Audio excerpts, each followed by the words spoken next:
जी अस्सलाम वालेकुम। Lecture number 62 start करते हैं। अच्छा भाई, ये एओपी का चैप्टर निकालो।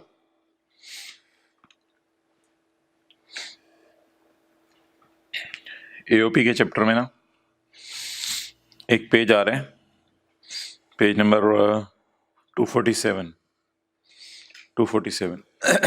Transfer of assets. अच्छा, कोई एक प्रॉपर्टी है, कोई एक घर है, तो उसके ऊपर टैक्स किसने देना होता है? Tax on property is generally payable by the person who owns the property. अच्छा, इसमें ना जरूरी नहीं कोई एओपी की बातें हों। एओपी के चैप्टर में मैंने डाला हुआ है, एक दो और बातें भी हैं, किसी और जनरल सी बातें हैं। किसी बंदे ने घर किराए पे दे दिया है, वही बंदा घर का किराए पे टैक्स देगा ना। Tax on property is generally payable by person who owns the property.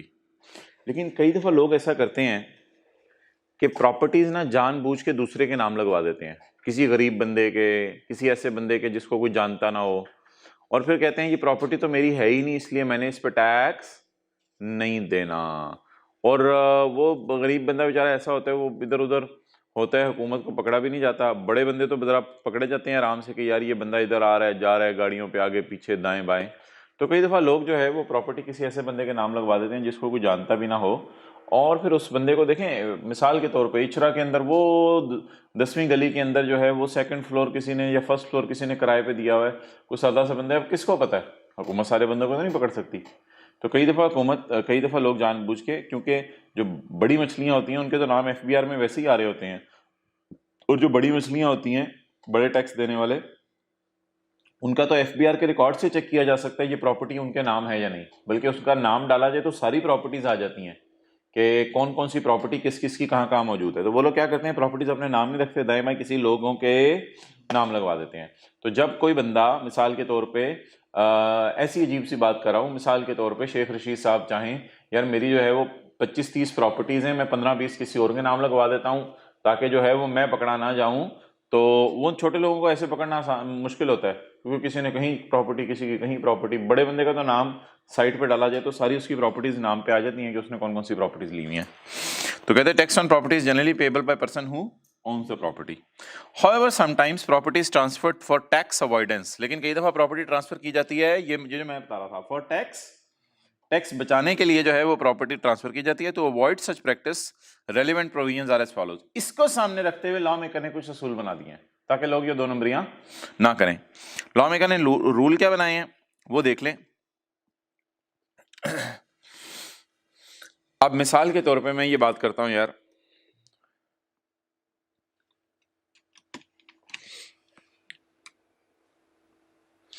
मैं एग्जाम्पल नंबर 1 लेने लगा हूं। एग्जाम्पल 1 में शेख रशीद, मेरे साथ साथ लिखो, शेख रशीद भाई ट्रांसफरर हैं और कोई गामा पहलवान या गामा ट्रांसफरी है, ट्रांसफरी। अच्छा, अब इसको मैं पॉइंट 1 से लिंक करने लगा हूं। पॉइंट 1 से लिख लें पहले। शेख रशीद भाई ट्रांसफरर हैं, यानी प्रॉपर्टी ट्रांसफर करने वाले हैं, और गामा जो है वो ट्रांसफरी है। अब शेख रशीद भाई ने गामा को बुला के कहा यार वो 2 कनाल का बंगला जो है ना फलां इलाके में, कराची में कहीं दूर करके, वो मैं तुझे ट्रांसफर कर देता हूं। तो मैं ट्रांसफरर बन गया, तू ट्रांसफरी। वो जो है कराची के जो लाहौर में तो एलडी है ना, लाहौर डेवलपमेंट अथॉरिटी, कराची में शायद केडी है वो, पता नहीं। तो वो जो फला इदारा है कराची में, उस इदारे में तेरे नाम है ये, बस चुप कर जा। उसने कहा मैंने सर ये मेरा हो गया 2 कनाल का बंगला। शेख रशीद ने कहा नहीं, एक अंदर का मुआहदा मैं और तू भी कर लेते हैं, ये प्रॉपर्टी असल में मेरी है, ये ऐसे ही, ये मैं अपने सेफ और लॉकर में रख लूंगा, ये लोगों को नहीं बताएंगे, ये प्रॉपर्टी मेरी है, बस मैंने तुझे दी हुई है, और तू मेरे से कुछ थोड़े बहुत पैसे ले लिया कर, चुप कर जा, और इस बंगले का जितना किराया है वो मुझे आके दे दिया कर। ठीक है जी। अब आप फिर कहेंगे सर टैक्स वालों को ऐसे कैसे पता चलेगा, टैक्स वालों को तो अंदर की गेम है। और भाई अगर पता चल जाए तो फिर लॉ तो लगाना है ना। Where property is transferred to another person, another person को लिखो अंडरलाइन करके, Gama, where property is transferred to Gama but property remains the property of, but asset remains the property of Sheikh Rashid. कैसे रिमेन्स रहेगी उसकी प्रॉपर्टी? अंदर खाते एक और डील हुई होगी, but remains the property of Sheikh Rashid. आप बता दो यार, रेंटल इनकम पे कौन टैक्स देगा अगर ये डील पकड़ी जाए उनकी 2 नंबर? तो rental income will be income of Sheikh Rashid, ये शेख रशीद भाई की इनकम होगी।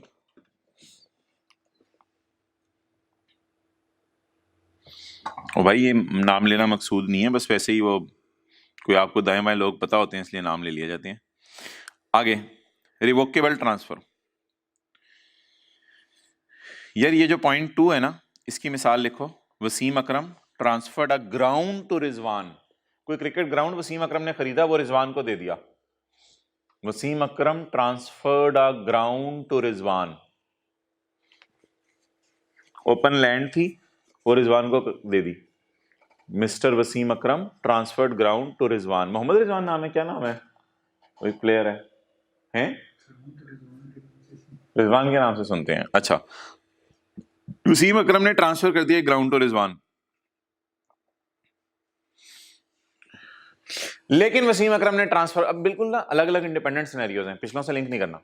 वसीम अकरम ने ट्रांसफर करते हुए क्लास बोला, रिजवान ये जो मैंने तुझे ट्रांसफर किया ना, ये ट्रांसफर कभी भी कैंसिल हो सकती है। इसका मतलब है वसीम अकरम इसको रखना चाह रहा है और अगले ही दिन कैंसिल भी कर सकता है। तो यार ये ट्रांसफर क्या ट्रांसफर हुई? मैं आपको ये ट्रांसफर करके कहूं मोबाइल, ये मोबाइल है मेरा, मैं आपको ट्रांसफर करके कहूं यार मैं किसी भी ट्रांसफर कैंसिल कर सकता हूं।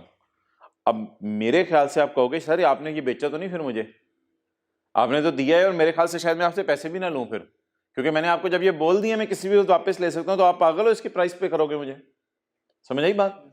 अच्छा, तो इफ ट्रांसफर इज कैंसलेबल, अगर ट्रांसफर क्या है? कैंसलेबल। किसने दिया? वसीम ने प्रॉपर्टी दी। वसीम ने प्रॉपर्टी देते हुए क्या कहा? ये प्रॉपर्टी मैं तुझे ट्रांसफर तो कर रहा हूं लेकिन ये डील कैंसिल हो सकती है। If transfer is cancellable property income will be income of, लिखो वसीम। प्रॉपर्टी इनकम किसकी होगी जी? वसीम की होगी, क्योंकि वो कैंसिल करके किसी भी वक्त ले सकते हैं आपसे। इसका मतलब है वो बस अंदर खाते ही आपको दे रहे है उसी की। लेकिन यार अगर दो शराइत पाई जाए, दोनों इकट्ठी, अगर 2 शराइत पाई जाए तो ये रेंटल इनकम रिजवान की होगी। अगर वसीम एक फिक्रा बोले, जब तक आप माशाल्लाह इस दुनिया में हैं, जिंदा हैं, तब तक ये आपका, तब तक कैंसिल नहीं हो सकता, तब तक कैंसिल नहीं हो सकता। हां, जब आप इस दुनिया से चले गए, सबने जाने, तब कैंसिल हो जाएगा। एक फिक्रा क्या बोले? जब तक आप इस दुनिया में हैं तब तक मैं कैंसिल नहीं करूंगा, और मुझे इस प्रॉपर्टी से जो भी आप कमा रहे हैं मुझे 1 रुपया नहीं चाहिए। वसीम अकरम ने यह फिक्रा बोल दिया।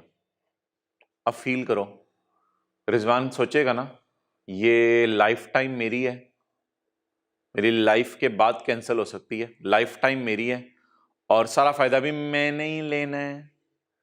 तो कोई लॉजिक बन रही है? तो बन रही है। अब रिजवान ही कहे ये मेरी इनकम है, ठीक है जी।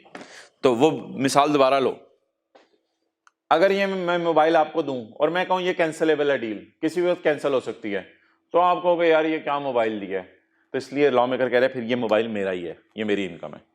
लेकिन अगर मैं आपको मोबाइल देते हुए एक फिक्रा बोलूं, ये मोबाइल आपका है, डील कैंसिल हो सकती है, लेकिन ये आप जब तक इस दुनिया में है ना, जिसको मैं दे रहा हूं मोबाइल, आपकी बात कर रहा हूं, आप जब तक इस दुनिया में तब तक आपसे वापस नहीं मांगूंगा, और अगर इस मोबाइल से आपने कोई फायदा कमाया मैं 1 रुपया आपसे नहीं लूंगा। इस मद में आप इस मोबाइल को जो मर्जी करो, किराए पे दो, आगे जो मर्जी करो, इस मोबाइल से एप्लीकेशंस बनाओ, बेचो, जो मर्जी करो, ये आपका है। लेकिन कैंसिल हो जाएगी ये डील जब आप दुनिया से चले जाएंगे। तो फिर तो यार आप ही फायदा उठा रहे हो, जरा सोचो, फिर तो आप ही फायदा उठाते रहोगे पूरी जिंदगी। तो आप अपनी लाइफ में, इसलिए ये इनकम फिर किसकी बन जाएगी?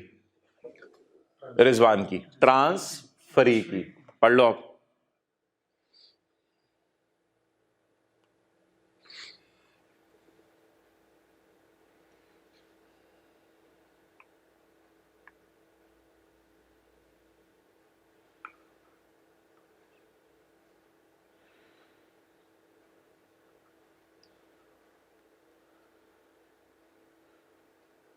अच्छा चलें जी आगे पढ़ें। इफ ट्रांसफर इज कैंसलेबल, वो बात छोड़ दो। However if it is non cancellable during life time of Rizwan, यानी कैंसल तो हो जाएगी लेकिन कैंसल कब तक नहीं हो सकती, जब तक रिजवान इस दुनिया में है। And transferor derives no benefit from income, और ट्रांसफरर, वसीम अंडरलाइन करो, ट्रांसफरर वसीम, लेकिन वसीम इससे फायदा कोई नहीं लेगा। Then it will be income of Rizwan, ये रिजवान की इनकम होगी।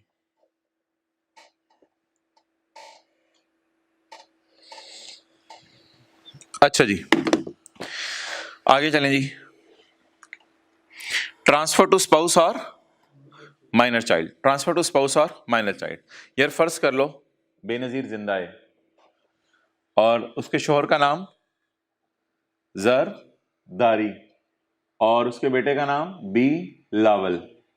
फर्ज करो बी लावल माइनर चाइल्ड है अभी, सही है जी। If property is transferred by a person Zardari, if property is transferred by Zardari to Benazir, खुदा के लिए लिख लो, ये मिसालें समझ नहीं आनी। If property is transferred by a person to Benazir और बिलावल, ब्रैकेट छोड़ दें। यार कई दफा होता है बेनजीर या बिलावल का ना कोई एजेंट होता है तो जरदारी उसको प्रॉपर्टी ट्रांसफर कर देता है, और to another person for the benefit of spouse और माइनर चाइल्ड। अनदर पर्सन से मुराद है एजेंट ऑफ बेनजीर।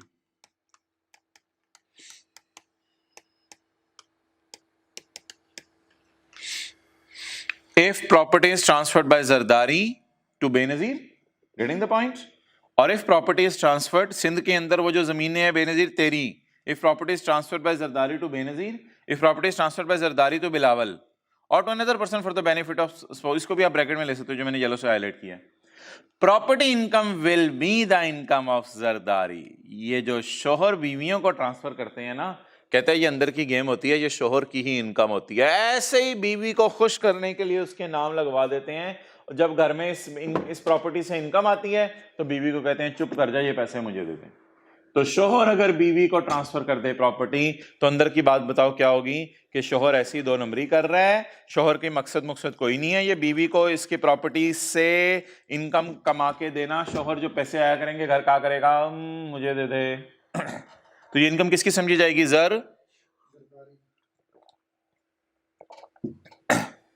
पिछले में मैंने कहा था लेकिन अगर दो शर्तें पूरी हो जाएं, इसमें मैं कुछ और कहने लगा हूं।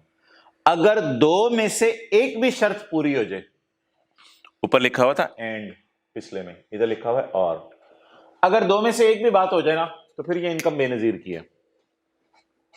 अगर दो में से एक भी बात हो जाए, याद है ना पहले हमने क्या कहा था, इनकम वसीम अकरम की है, लेकिन अगर दो में से एक भी बात हो जाए तो इनकम रिजवान की है।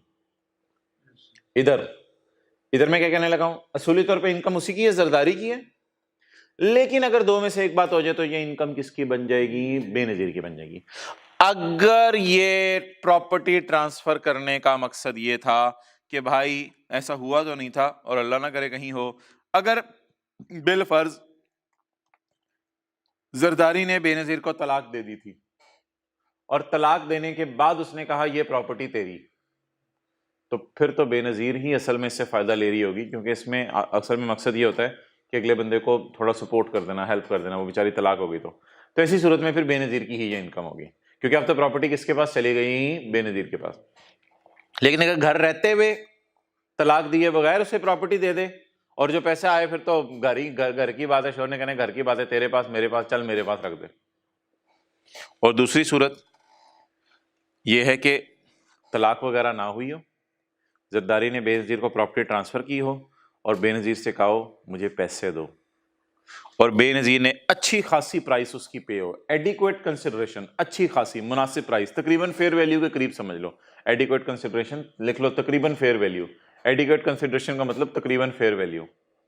अब तकरीबन की कोई डेफिनेशन लॉ ने नहीं दी इसलिए इसको छोड़ें, तकरीबन फेयर वैल्यू बेनजीर ने दे दी हो। अच्छा अब सोचो जरा, एक प्रॉपर्टी है जरदारी की, वो जरदारी ने बेनजीर को एडिक्वेट कंसिडरेशन के बदले ट्रांसफर की।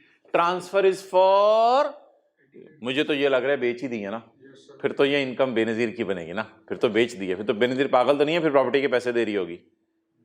और अगर खाली कागजों में कार्रवाई करके उनके नाम लगवा दी, बीवी के या माइनर चाइल्ड के, तो फिर इनकम जरदारी की है।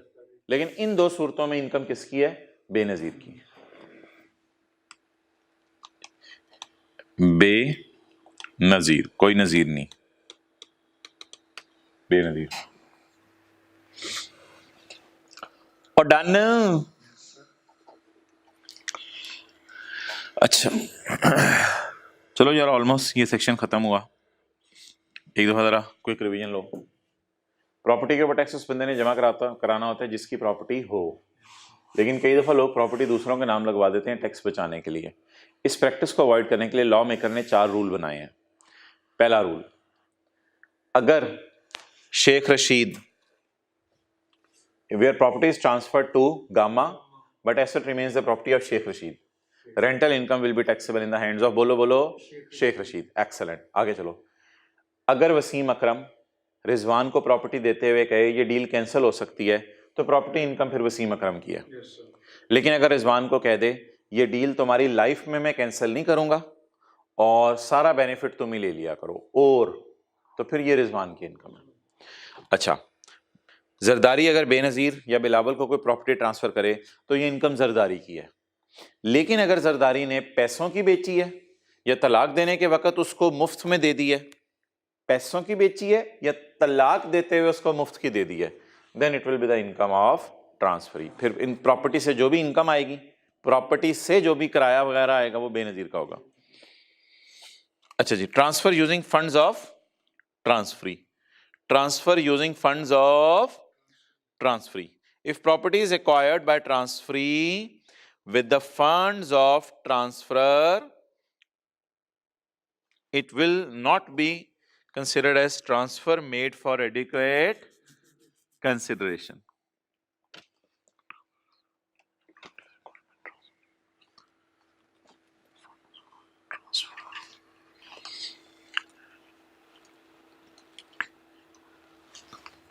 ये ना हेडिंग गलत है, ट्रांसफर यूजिंग फंड्स ऑफ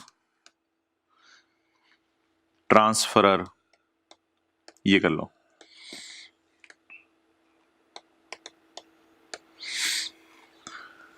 अच्छा, transfer using funds of transfer, heading सही कर ली है, गलत है। अच्छा, इफ प्रॉपर्टीज,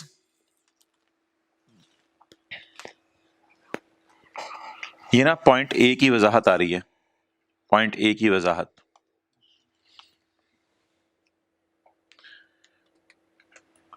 बात बड़ी तसल्ली से समझनी है। जरदारी और बेनजीर एक ही घर में रहते थे। जरदारी ने बेनजीर को कहा कि 10 कनाल का बंगला है लाहौर में, वो मैं तुझे ट्रांसफर करता हूं, मुझे दे दे पैसे।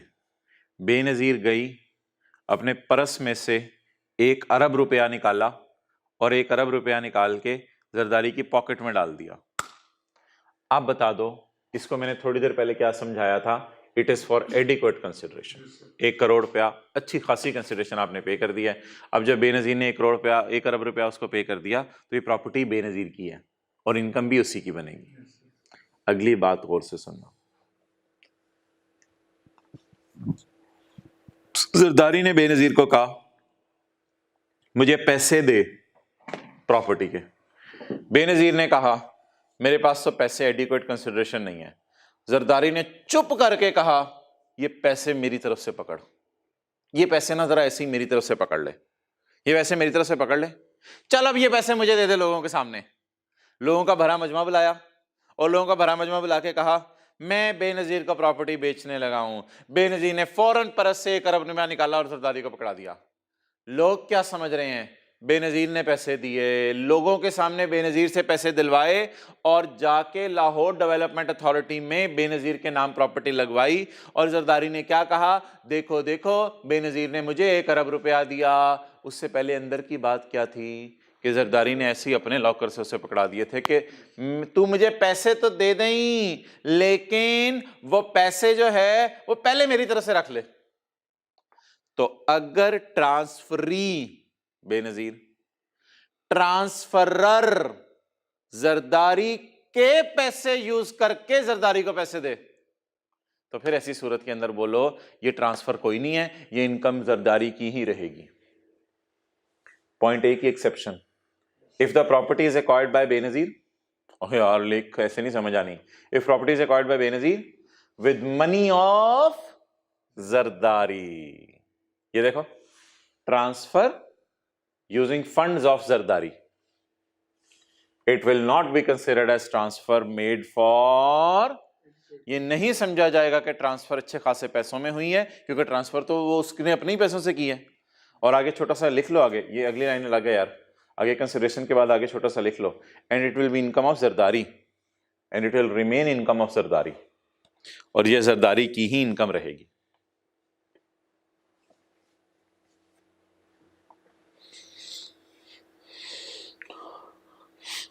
और यार ये अलग बात है, यहां पे ऐसे दा के आगे लिख लो अलग बात, ये बिल्कुल अलग बात है, इसका पिछली बातों से ताल्लुक नहीं है। The transfer will also not be accepted if there is no evidence of registration. कई दफ़ा लोग ट्रांसफ़र करते थे, इनका ऊपर वाली बातों से कोई ताल्लुक नहीं, कई दफ़ा लोग ट्रांसफ़र करते थे लेकिन दफ्तरों में जाके साबित नहीं होता था कि ट्रांसफ़र कर दी है। जैसे भाई ने भाई को ज़मीन ट्रांसफ़र कर दी, लेकिन दफ्तर में जाके अभी बड़े भाई के नाम ही है, बड़े भाई ने छोटे भाई को ज़मीन ट्रांसफ़र कर दी, दफ्तर में बड़े भाई के नाम ही है, तो FBI वाले बड़े भाई को ही पकड़ेंगे, क्योंकि छोटे भाई की ट्रांसफ़र ही नहीं हुई ना। अगर हुई भी है तो दिखाओ रजिस्ट्रेशन किधर है। म्यूटेशन रजिस्ट्रेशन का दूसरा नाम है ना, म्यूटेशन रजिस्ट्रेशन का दूसरा नाम है। The transfer will also not be accepted if there is no evidence of registration. इसकी छोटी सी मिसाल लिख लो, बड़े भाई ने छोटे भाई को ज़मीन ट्रांसफ़र कर दी, लेकिन LDA को नहीं बताया। LDA लाहौर डेवलपमेंट अथॉरिटी, जहाँ ज़मीनें ट्रांसफ़र होती हैं। बड़े भाई ने छोटे भाई को ज़मीन ट्रांसफ़र कर दी, लेकिन LDA को नहीं बताया। अब ये बड़े भाई की समझी जाएगी, क्यों? साबित नहीं हो रही।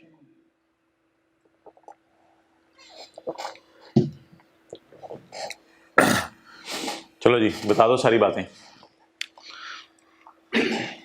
आमतौर पे टैक्स वो देगा जिसकी प्रॉपर्टी है।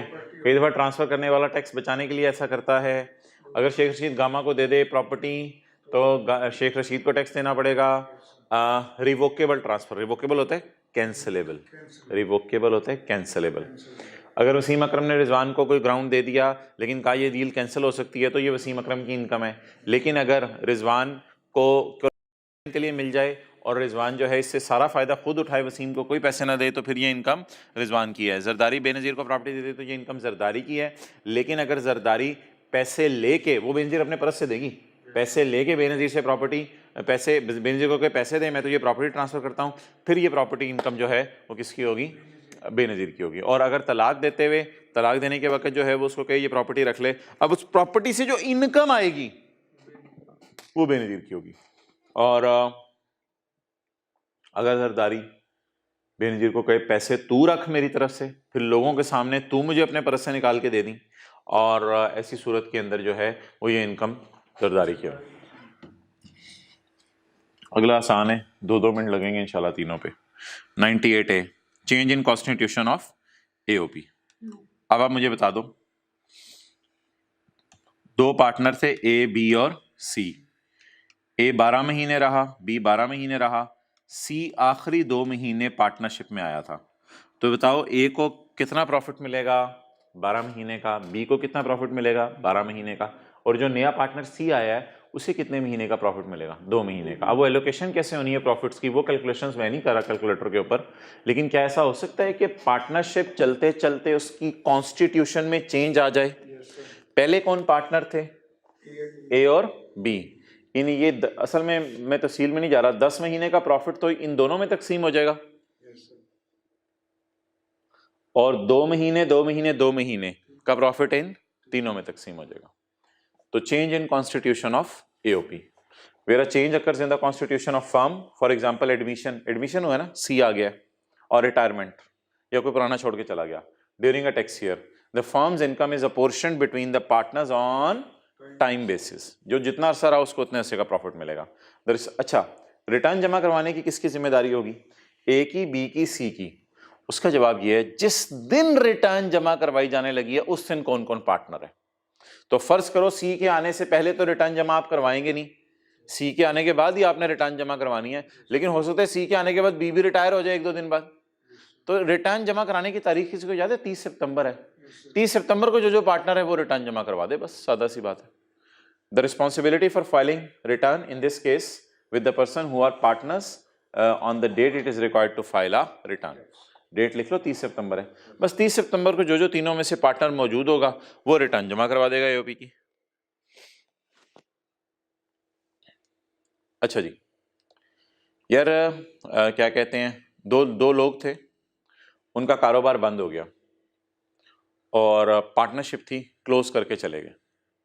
डिसकंटिन्यूएशन ऑफ बिजनेस और डिसोल्यूशन ऑफ एन एओपी, एक ही बात है। बिजनेस एओपी ने अपना बंद कर दिया, वेयर एन एओपी डिसॉल्व्स और discontinues its business, its tax is recoverable from any partner, लिखो any partner, its tax is recoverable from any partner who was a partner in the firm at the time of dissolution. Tax can also be recovered from legal heirs of the deceased partner. अच्छा, असल में होता ये है कि जो partners में से जो हाथ में आए ना उससे टैक्स ले लेते हैं, वो पार्टनर फिर लड़ लुड़ के पिछले पार्टनर से भी ले लेते हैं, वो आगे उनका अपना मामला है, वो लॉ ने एड्रेस नहीं किया।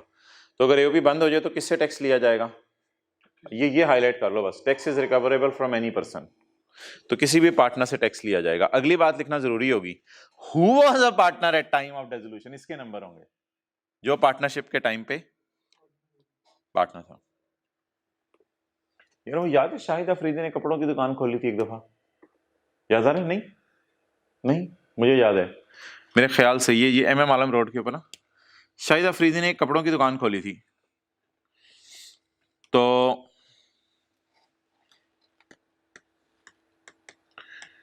शाहिद अफरीदी ने एक कपड़ों की दुकान खोली थी और फर्ज करो बाद में रशीद नहीं हमारा होता है मिसालों में, एक तो शेख रशीद है ना, वो नहीं, रशीद जो हमारा है मिसालों वाला, रशीद ने टेकअप कर ली, ठीक है जी। 2006 में शाहिद अफरीदी था, 2007, 2008। अच्छा जी, ये तारीख है, फर्ज करो 31 मार्च, ये तारीख क्या है? 31 मार्च, 30 जून से पहले है ना, 31 मार्च 7। इस दिन रशीद ने दुकान ले ली, क्लियर? अब बताओ, अगर रशीद ने इस दिन दुकान ले ली तो ये अरसा किसके पास थी? येलो वाला शाहिद अफरीदी के पास, और ये स्काई ब्लू वाला अरसा किसके पास है? रशीद के पास, क्लियर? शाहिद अफरीदी को मैं क्या कह सकता हूं कि पुराना बंदा, प्रेडिसेसर, और मैं कह सकता हूं रशीद को सक्सेसर। को मसला तो नहीं, समझ आ गई बात? प्रेडिसेसर और सक्सेसर। 2007 में दुकान रशीद ने ले ली, रशीद ने दुकान ले ली 31 मार्च 7 को।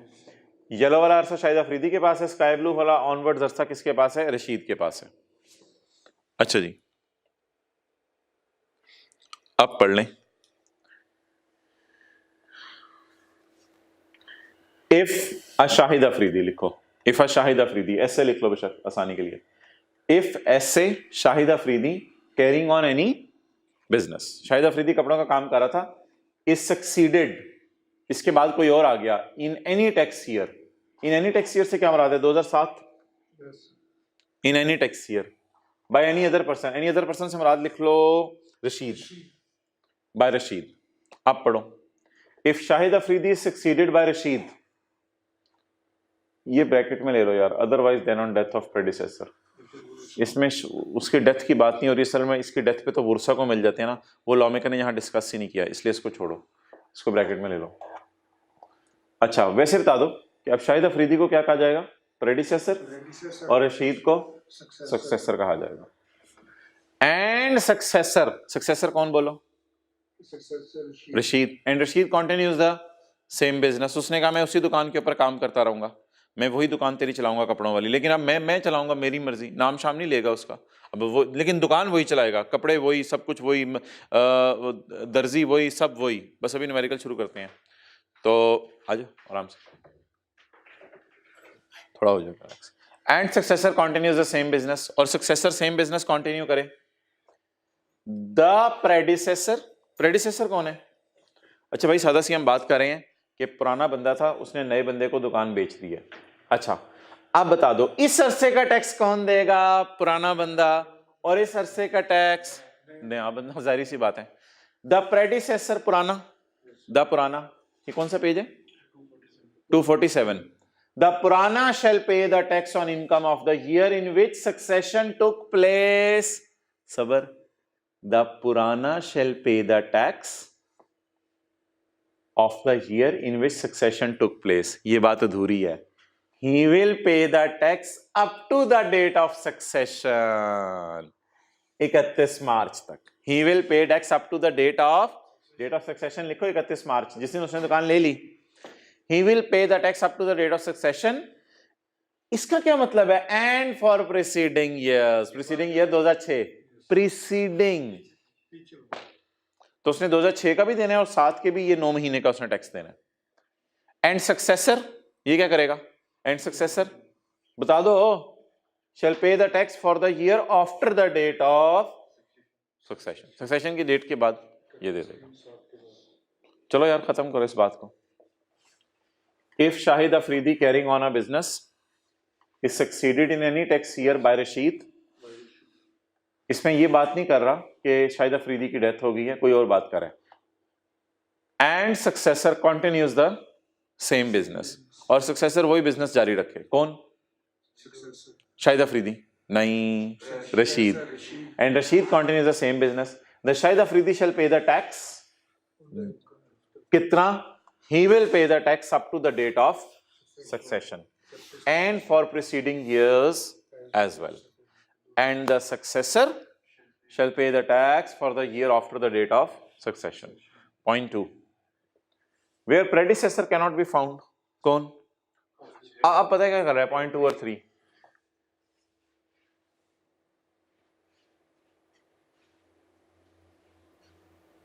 अच्छा कहते हैं where predecessor can not be found, जहां प्रेडिसेसर मिल नहीं रहा, शाहिद अफरीदी मिल नहीं रहा, the tax will be paid by successor. ये तो जुल्म हो गया, बज़ाहिर जुल्म लग रहा है। Where predecessor can not be found, predecessor से तो आपको पता है येलो वाला टैक्स लेना था। Where predecessor can not be found, तो रशीद मारा गया। असल में पागल है ना, पागल है, इससे क्यों दुकान खरीदी थी? इसको भी तो पता होना चाहिए था ना कि ये इस दुकान के अंदर कोई ना कोई टैक्स का मसला चल रहा है।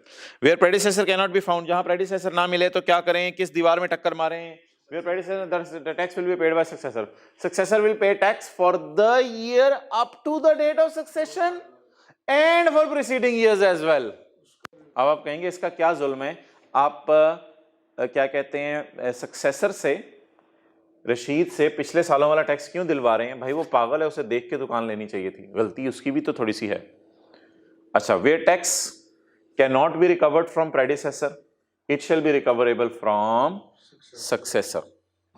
Successor will be entitled to recover it from predecessor. इन दोनों लाइनों में ना फर्क समझो, इन दोनों लाइनों में फर्क समझो। बात एक ही है, बात एक ही है। इन दोनों लाइनों में फर्क पता क्या है? इधर शाहिद अफरीदी मिल नहीं रहा, इधर मिल गया है, बेचारे के पास इतने पैसे ही नहीं है कि वो टैक्स दे सके। दोनों एक ही बातें हैं। देखो, where Shahid Afridi can not be found, मिल ही नहीं रहा, ढूंढ ढूंढ के मिल ही नहीं रहा, the tax will be paid by successor.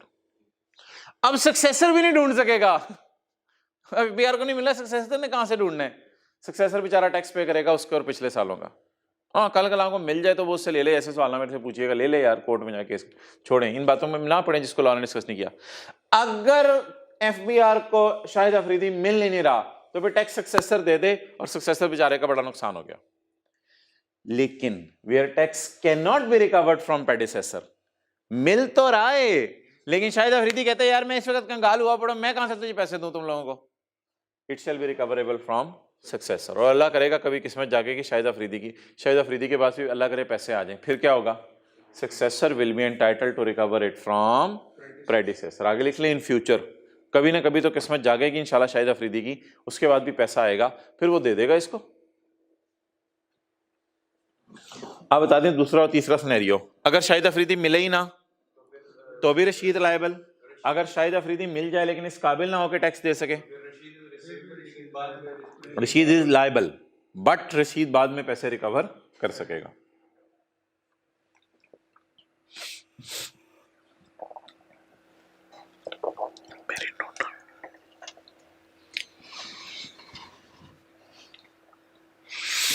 अच्छा यार, ये ना एक बात रह गई थी, other than married daughter,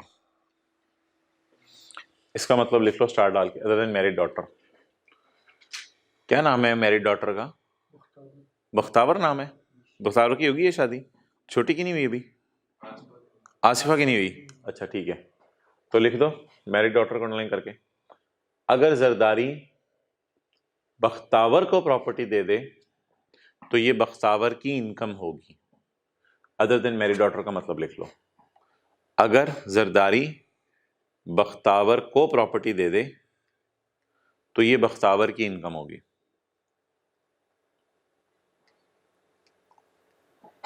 sir इसके पीछे क्या लॉजिक है यार? असल में ना ये कॉन्सेप्ट तो इससे मिलता जुलता लग रहा है। जब तलाक दे दी थी, ऐसी अजीब सी बात कर रहा हूं, लेकिन इस कॉन्सेप्ट सोचो इससे मिलता जुलता लग रहा है। जब तलाक दे दी थी बेनजीर को, तो बेनजीर तो गई घर छोड़ के, तो अब अगर बेनजीर घर छोड़ के गई तो उसको जो भी प्रॉपर्टी दोगे बेनजीर नहीं फायदा उठाना है। तो अगर आपके घर बीवी है, आपके घर बच्चा है, आप उसे प्रॉपर्टी दे दें, तो हमने कहा था ये 2 नंबरी है, ये जरदारी की प्रॉपर्टी है।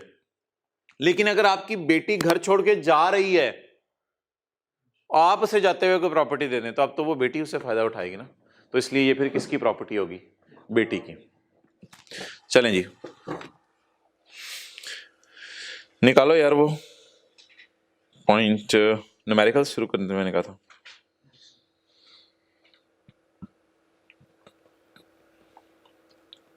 पेज नंबर एंड पे बिल्कुल न्यूमेरिकल के ना चैप्टर, वो चैप्टर के एंड पे numerical, page number 272। Baqir and Asad are members of an AOP. कल कौन थे? ए और बी याद है? ज्यादा वाली इनकम कम वाली इनकम याद है? अच्छा, Baqir and Asad are members of an AOP, ये पेज नंबर बन रहा है 272, and share profits and losses in the ratio of 3:2 respectively. Following information has been extracted from BS profit and loss for the year ended 31 December 2015. Sales, cost of sales, gross profit, admin and selling expenses, finance charges. Finance charges में interest भी पड़ा हुआ है lease का, तो ये तो फिर कुछ चीज़ें चेहरों से नज़र आ जाती हैं, तो ये तो नॉट अलाउड है ना। और मेंटली प्रिपेयर हो जाओ, लीज एसेट का इंटरेस्ट भी है, इसकी डेप्रिसिएशन भी फिर आएगी, और इसका रेंटल भी ऐड करना पड़ेगा।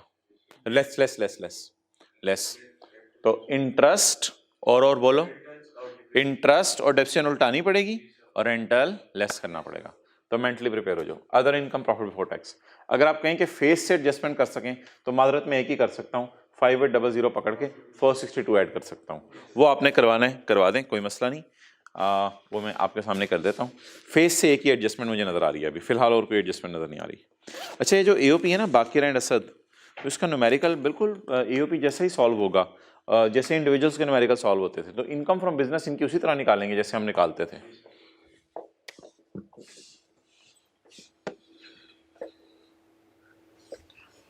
अच्छा जी, वर्किंग 1, इनकम फ्रॉम बिजनेस। अच्छा, ये ना तीसरे सफे से शुरू करो, इनकम फ्रॉम बिजनेस। प्रॉफिट बोलें जी, 5800। मैं सॉल्व कर रहा हूं रुपीज इन 1000 में।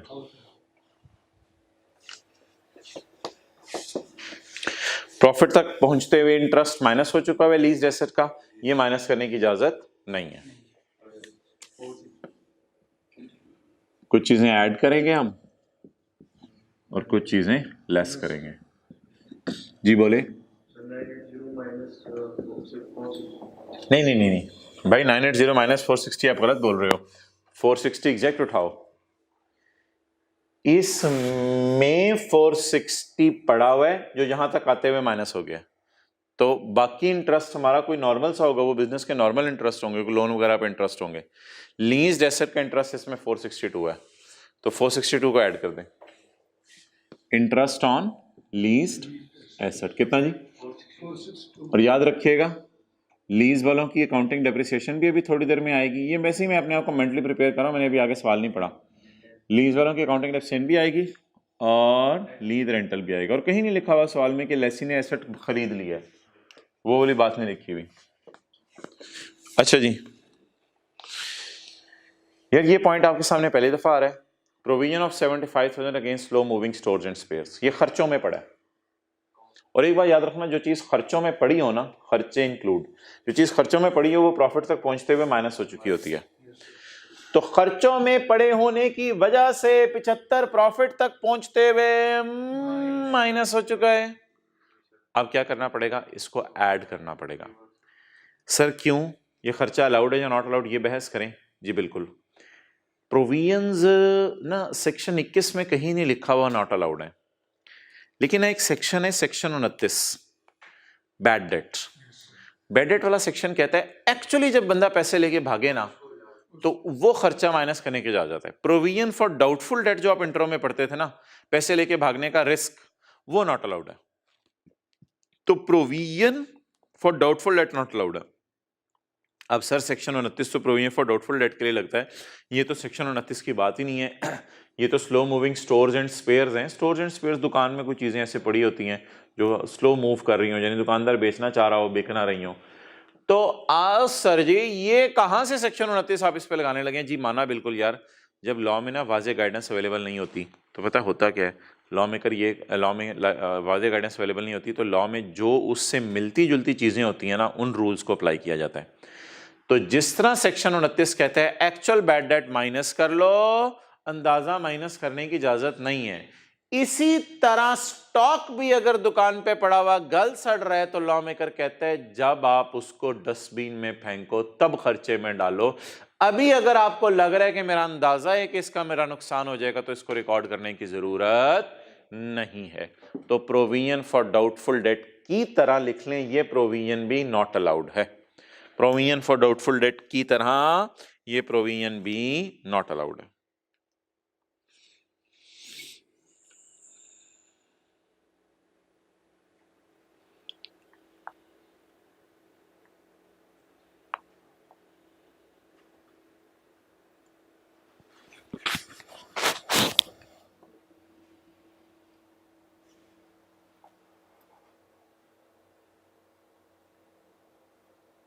ओके आगे चलें। आगे क्या लिखा हुआ है जी, फ्रेट चार्जेस ऑफ, अच्छा इसको कर तो लो ना पहले, नॉट अलाउड। खर्चों में पड़े होने, सर ये माइनस कैसे हो गया है? खर्चों में पड़ा है ना, खर्चों में पड़ने के प्रॉफिट तक पहुंचते हुए लेस हो चुका है।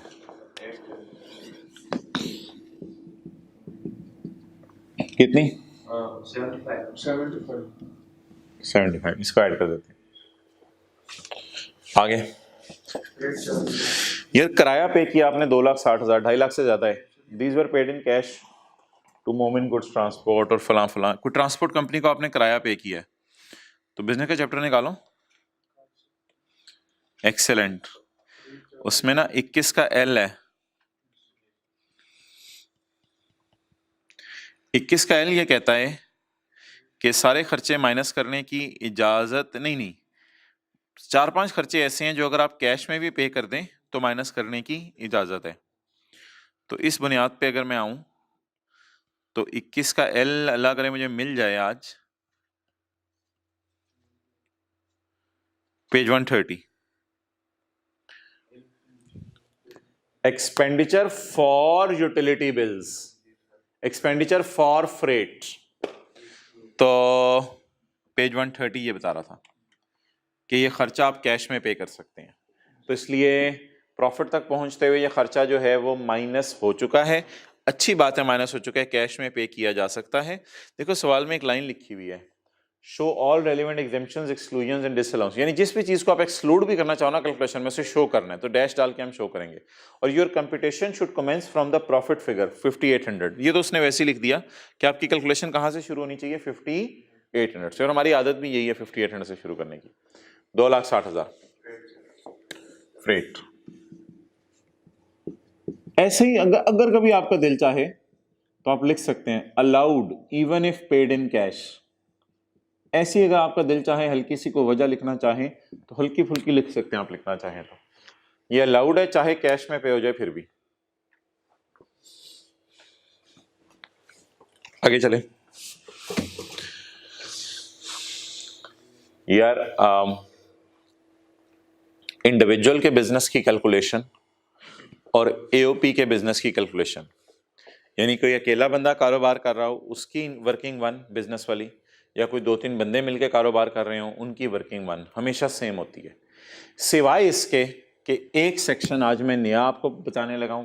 21 का जे जो हमने पढ़ा हुआ है, 21 का जे आज लगने लगा है, जो पार्टनरशिप के बिजनेस के साथ खास था, और ये पढ़ना आज पेज 130। पेज 130 पर 21 का जे अगर आप पढ़ो तो 21 का जे कहता है ये वाला, एनी प्रॉफिट ऑन डेट यानी interest on loan, any brokerage commission, एक ही बात होती है brokerage commission, any salary, any other पैसे, एनी अदर पैसे लिख लो, इंटरेस्ट ऑन कैपिटल। एक चीज होती है इंटरेस्ट ऑन कैपिटल के साथ, पार्टनर्स को हम कैपिटल पे इंटरेस्ट देते हैं, जो वो घर से कैपिटल लाते हैं ना, उस पे इंटरेस्ट ऑन कैपिटल भी एक चीज होती है। बस कोई भी पैसे paid by AOP to person, paid by AOP to partners of AOP, member को अंडरलाइन करके पार्टनर ऑफ एओपी, ये खर्चा नहीं है बिजनेस का। और मानो ना मानो अगर पार्टनर ही घर पैसे लेके जा रहा है तो ये कौन सा खर्चा है? ये तो ड्राइंग है। ये कौन सा खर्चा है? ये तो ड्राइंग है।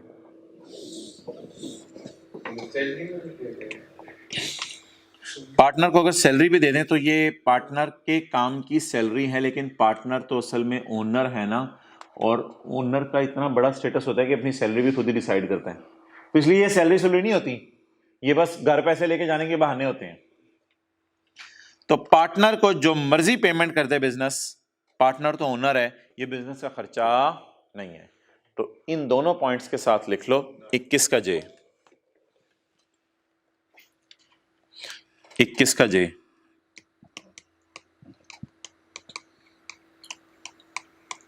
Not allowed.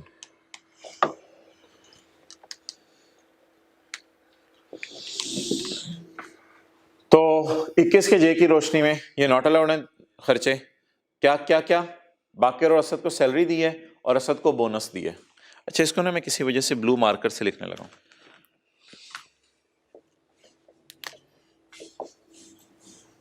जी बोलो, क्या क्या खर्चे हैं? बाकिर की सैलरी, असद की क्या है? सैलरी, और असद को और क्या दिया जा रहा है? बोनस। जी, बाकिर की सैलरी 290, असद की सैलरी 100, और असद का बोनस 310। बस होश से फिगर्स लिखवानी है। ऑनलाइन वालों अगर कोई फिगर गलत लिखी गई तो फिर पूरी क्लास नहीं बैठी हुई, माजरत। इससे मेरी 100% कोशिश है फिगर सही हो। 290, 100 और 310। क्लियर? आगे चलें जी। ये बिजनेस के खर्चे नहीं थे। अकाउंटिंग वालों की depreciation is of 6 lakh. Accounting वालों की डेप्रिसिएशन 6 लाख है। इट रिलेट्स, ये किससे रिलेट कर रही है? It relates to a car acquired on lease on यकम जनवरी 15। ये यकम जनवरी 15 को हमने कोई गाड़ी लीज पे ली है, उससे रिलेट कर रही है। और ये जो गाड़ी है लीज पे हमने ली है,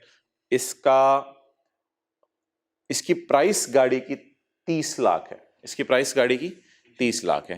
भाई प्राइस आपने गाड़ी की कुछ नहीं करनी, ये असल में वो ना जब कभी लेसर ने हमें लीज पे देनी थी ना, उस दिन इसने 30 लाख की खरीदी होगी।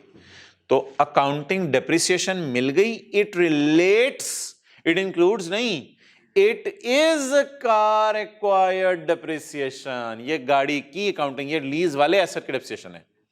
अच्छा, पहले तो इसको उल्टा दें। कितनी डेप्रिसिएशन है? खर्चे इंक्लूड डेप्रिसिएशन, खर्चों में डेप्रिसिएशन पड़ी है। तो प्रॉफिट तक पहुंचते हुए क्या हो चुकी है? माइनस। इसे सही करने के लिए, और शुक्र है हमने ये जगह रखी हुई है इसकी, अकाउंटिंग वाला डेप्रिसिएशन जी कितनी? 600। इंटरेस्ट और अकाउंटिंग डेप्रिसिएशन उल्टा दी। आज उसने ना तंग करने के लिए प्राइस भी दे दी थी एसेट की। प्राइस वगैरह हम तब देखते हैं जब कभी ट्रांसफर हो रहा हो, और उसमें भी हम ये देखते हैं लेसी के लिए बार्गेन परचेज प्राइस क्या है, उस पर उसने रिकॉर्ड करना होता है। तो प्राइस वगैरह इररिलेवेंट है। अच्छा, वो जो हमारे दिल में एक आ रही थी ना, रेंटल्स पेड, रेंटल पेड को इसने इसलिए ब्रैकेट में डाला है कि ये खर्चों में शामिल नहीं है।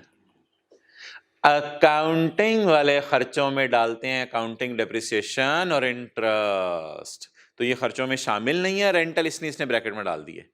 Rentals paid during the year amounted to 8,57,000।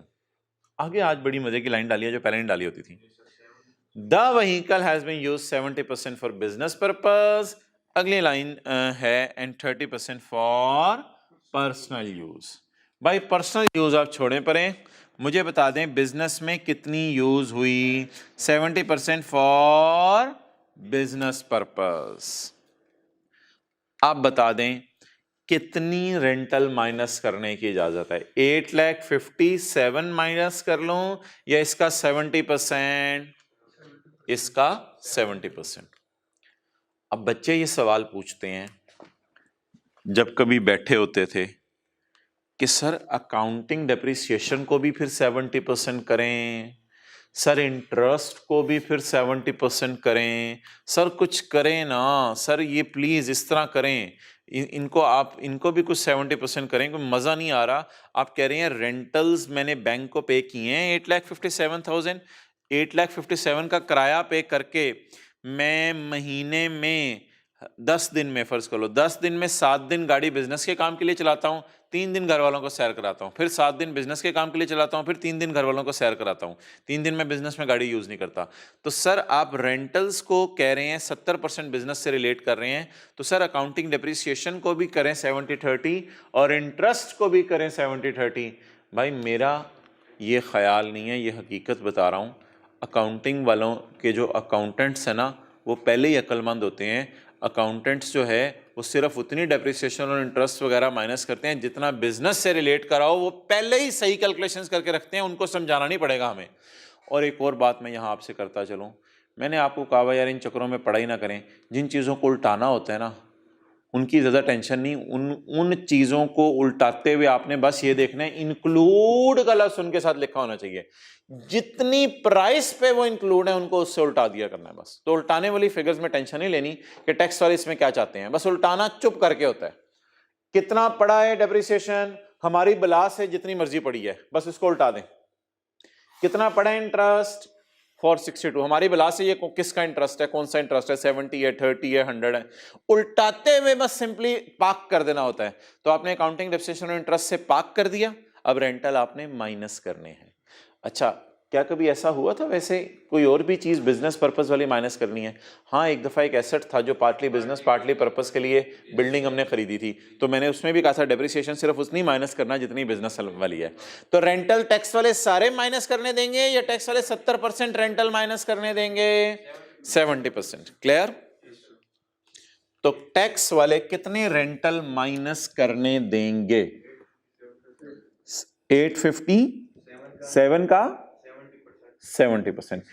इतना खर्चा टैक्स वाले हमें माइनस करने देंगे रेंट के नाम से, क्योंकि इतना खर्चा हमारे बिजनेस में यूज हो रहा है। जी क्या जवाब आ गया? एग्जैक्ट 600। ठीक है, ठीक है, राउंड करके 600। चलें जी आगे। यार वो कहते हैं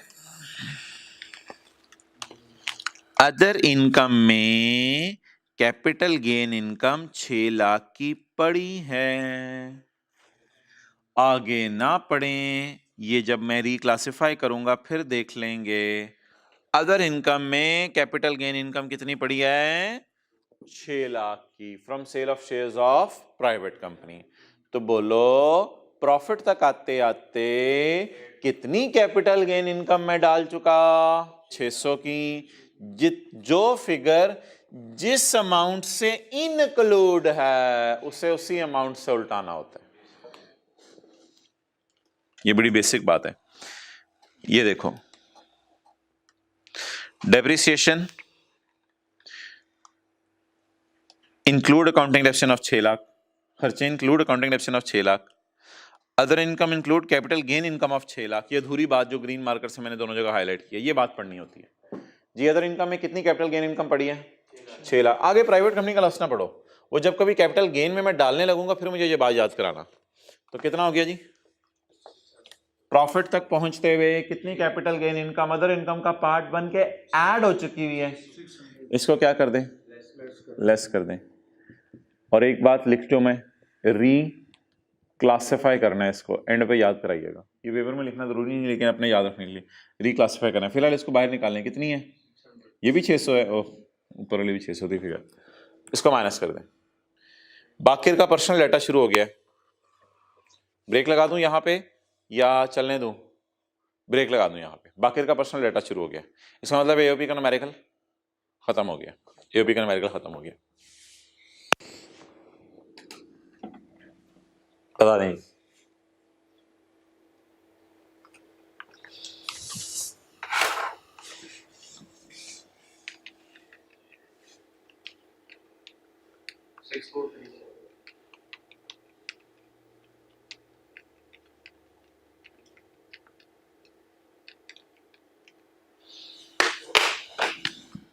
Six four.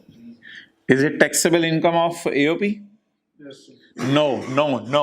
It is not taxable income. It is income from business. अभी तो कैपिटल गेन इसमें रिक्लासिफाई करके डालनी है, then we will get the taxable income of AOP.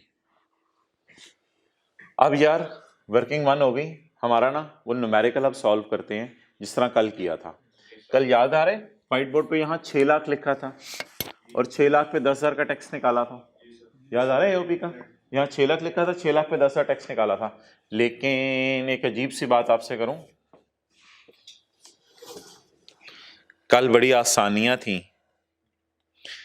कैसे आसानियां थी, कल के सवाल में पेज नंबर 266, कल के सवाल में पेज नंबर 264, पेज नंबर 264 पे ए और बी का अच्छा खासा डेटा दिया हुआ था, लेकिन कल वाले सवाल में एओपी की टैक्सेबल इनकम डायरेक्ट दी हुई थी। अगर हमारा दिल चाहे मन माने 6 लाख को अंडरलाइन करके लिख सकते हैं, शुक्र है 6 लाख की फिगर शुक्र है गिवन है, उस पे हमने टैक्स निकाल लिया था। आज के सवाल में 6 लाख की फिगर क्या 6437000 तक आते आते हम रुल गए हैं, 6437 तक आते आते हम कल के सवाल में एओपी की टैक्सेबल इनकम गिवन थी, इसलिए हमने 6 लाख पकड़ के उस पर 10,000 मुझे याद आ रहा है टैक्स निकाल लिया था। व्हाइट बोर्ड जिस भी क्लास से आप ताल्लुक रखते हैं, व्हाइट बोर्ड के साइड से शुरू किया था, 6 लाख की इनकम के ऊपर हमने टैक्स निकाल लिया था। लेकिन आज के सवाल में 6 लाख क्या 64,37,000 तक आते आते बहुत ज्यादा ख्वारी करनी पड़ी, 643700 तक आते आते बहुत ख्वारी करनी पड़ी। चलें जी, अब एओपी का न्यूमेरिकल शुरू करते हैं। बाकिर एंड असद, इनकम एंड, लिख एक और लाइन आप डाल सकते हो कि ये एओपी है, income and tax thereon. यार इसका जो ईयर है ना, इस पे मैं थोड़ी सी डिस्कशन करना चाहता हूँ। इसका जो ईयर है,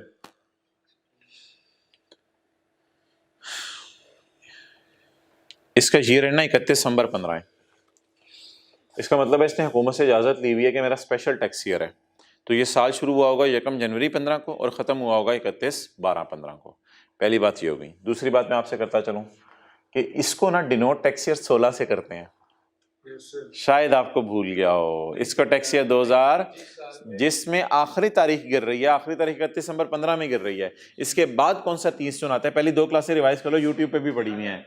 इसके बाद 30 जून 16 आता है, तो इसलिए इसको डिनोट करते हैं 30 जून 16 से, क्योंकि रिक्वायरमेंट में भी 16 लिखा है।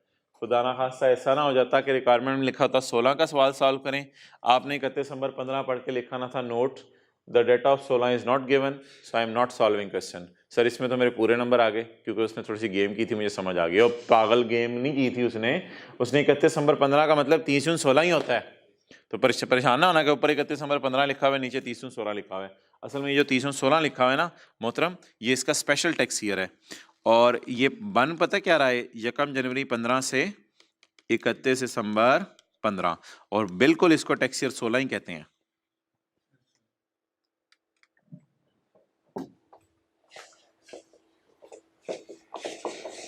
Tax year 16। हाँ, ब्रैकेट में लिखना चाहो लिख सकते हो, स्पेशल टैक्स ईयर है इसका। ये जो जनवरी 15 को शुरू हो रहा है और 31 दिसंबर 15 को खत्म हो रहा है। चलो जी बताओ भाई, income from business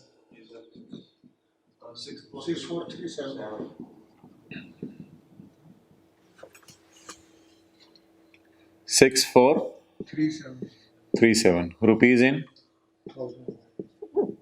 1000। Income from capital gain. अब आपने मुझे ये बताना है income from capital gain securities separate block वाली है या income from capital gain normal regime वाली है। अगर प्राइवेट कंपनी के शेयर्स बेचे हुए तो नॉर्मल रिजीम वाली होगी, और अगर पब्लिक कंपनी के शेयर्स बेचे हुए तो वो वाली होगी। तो अब देखना है प्राइवेट कंपनी के या पब्लिक कंपनी के। प्राइवेट कंपनी के शेयर्स हैं। अच्छा, ये मैंने लाइन काटी हुई है, ये मुझे खोल के देखना पड़ेगा होल्डिंग पीरियड 1 साल से ज़्यादा है या 1 साल से कम है, क्योंकि याद रखना प्राइवेट कंपनी के शेयर्स और ज्वेलरी वगैरह अगर आप बेचते हो तो इसको कहा जाता है जी, प्राइवेट कंपनी के शेयर्स और अगर आप ज्वेलरी वगैरह बेचते हो तो इसको कहा जाता है income from capital gain normal regime. Shares were acquired on यकम अगस्त 14 एंड वर सोल्ड ऑन 30 सितंबर 15। अब जरा जम मारो, यकम अगस्त 14 के बाद 1 साल की जम मारो, पहले यकम अगस्त 14 के बाद 1 साल की जम मारो। यकम अगस्त 14, यकम अगस्त 15, यकम अगस्त 15 के बाद अगस्त के बाद सितंबर आएगा, तो 1 साल 2 महीने बन रहे टोटल मेरे ख्याल से। गिन लेना, अगस्त सितंबर यकम है ना, बहरहाल साल से ज्यादा ना, साल से ज्यादा है, तो 1 साल से ज्यादा है। तो होल्डिंग पीरियड 1 साल से ज्यादा है, इसलिए गेन को किससे मल्टीप्लाई करना है? अकाउंटिंग के टीचर ने नहीं करवाया होगा, टैक्स वाले ही कहेंगे इसको करो। तो गेन को अब इसको रिक्लासिफाई करना है, जो 600 को पूरा ऐड कर दूं या 75% से मल्टीप्लाई करे। तो ये सिक्योरिटीज नहीं है, 600 ज़रब 75%, गेन बोले तो 450। चलें जी, टोटल इनकम आ गई, टैक्सेबल इनकम भी वही है और कोई डाटा अवेलेबल नहीं है। 6887 ये जी इसकी टैक्सेबल इनकम आ गई। कल 6 लाख सीधी सीधी गिवन थी, आज बड़ी मेहनत करके निकालनी पड़ी। इस पे अब हम टैक्स निकालते हैं यार। एओपीस के ऊपर ना लगता होता है टेबल 1 हमेशा, चैप्टर 4 का।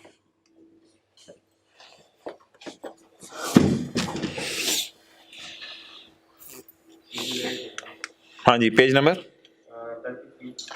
33, पेज नंबर 33 बिल्कुल।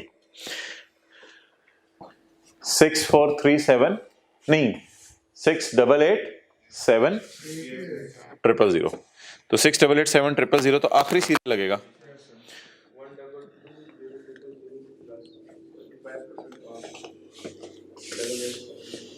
Okay, 12200000 plus plus plus 35% of amount exceeding 6 million, वो कितनी बनेगी? 887000।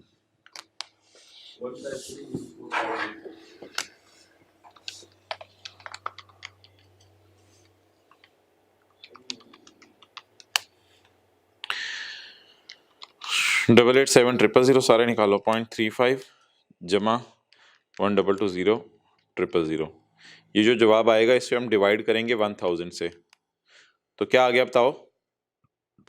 बोलो बोलो बोलो, क्या आ गया? एक्सेलेंट, 1530 कर दो, आगे पॉइंट छोड़ा दो। 1530 डन।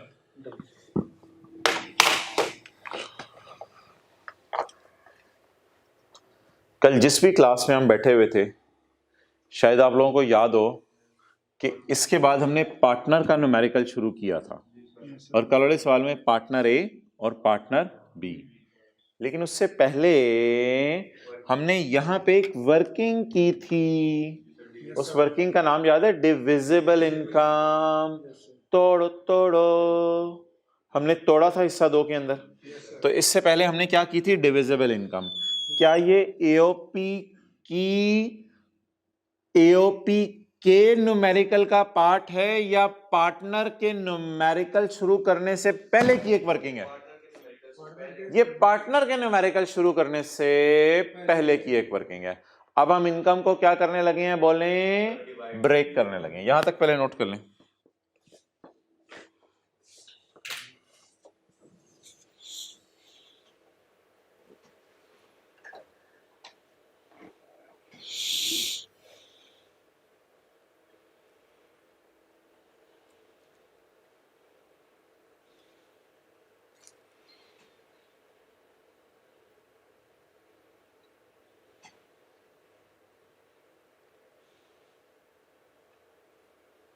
चलें जी, अब आप बता दें वो कैसे की थी कल डिविजिबल इनकम वाली कैलकुलेशन। डिविजिबल इनकम का क्या मतलब है, तकसीम करनी है इनकम। किसकी टैक्सेबल इनकम तकसीम करनी है, याद रखना टैक्सेबल इनकम आया करेगी यहाँ, ये सबसे आखिरी वाली जिस पे टेबल, जिस पे आप एनटीआर का रेट लगाते हैं, ये वाली टैक्सेबल इनकम आया करेगी। जिसे टेबल, जिसे चैप्टर 4 में जाके देखते हैं, बस ये याद रख लो, जिसे चैप्टर 4 में जाके देखते हैं वो इनकम चाहिए। अच्छा, टैक्सेबल इनकम बोलो तो 6887 डन। कल क्या किया था, अभी नहीं करना वो, कल क्या किया था,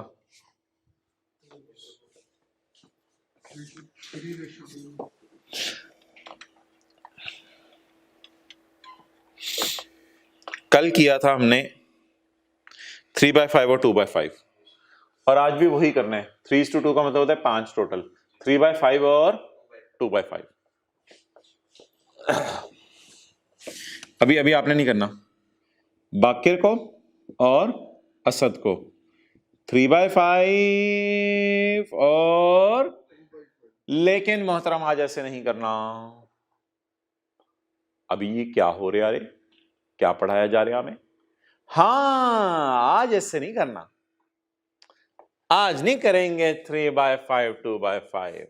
मोहतरम आज इसे खाली प्रॉफिट नहीं बांटा जा रहा, आज इन्हें कोई और पेमेंट्स भी की जा रही हैं। आज इन्हें सिर्फ प्रॉफिट नहीं देना 3/5 2/5, आज तो मैंने ब्लू मार्कर से पहले ही फिगर्स तैयार करके रखी हुई है। आज तो इनको सैलरीज और बोनस भी दिए जा रहे हैं।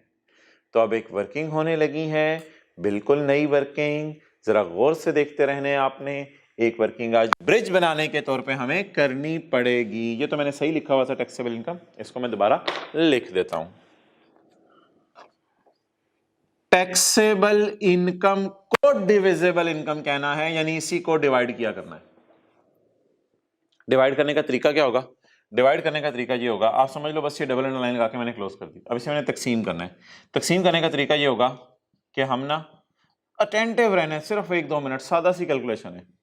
हम 3 कॉलम डाल लिया करेंगे, बाकिर असद टोटल, ये दोनों का अपना अपना हिस्सा आ जाएगा, ये टोटल हिस्सा।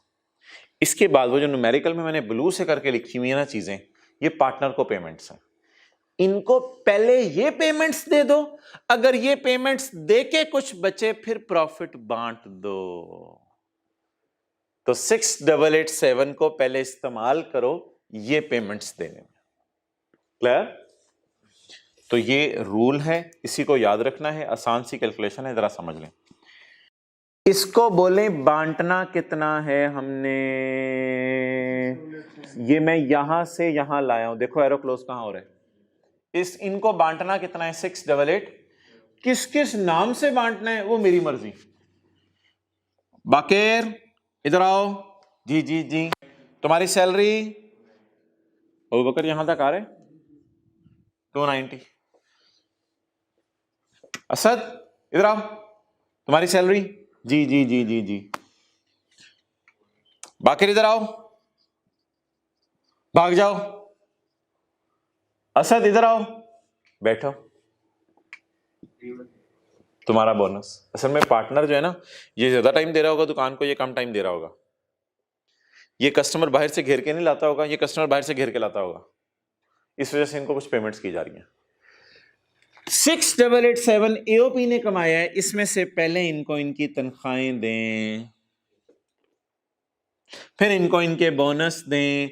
अगर फिर भी कुछ बच जाए, मेरे ख्याल से अच्छा खासा बच जाएगा, इसमें से ये दोनों फिगर्स माइनस करूंगा, अच्छा खासा बच जाएगा। अगर फिर भी कुछ बच जाए वो बांटें जो आप करने लगे थे 3/5 और 2/5, वो बांटें इनमें।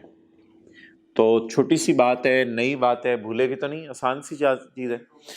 ठीक है, आप बता दें मैं क्या बांटने लगा हूं? प्रॉफिट का हिस्सा।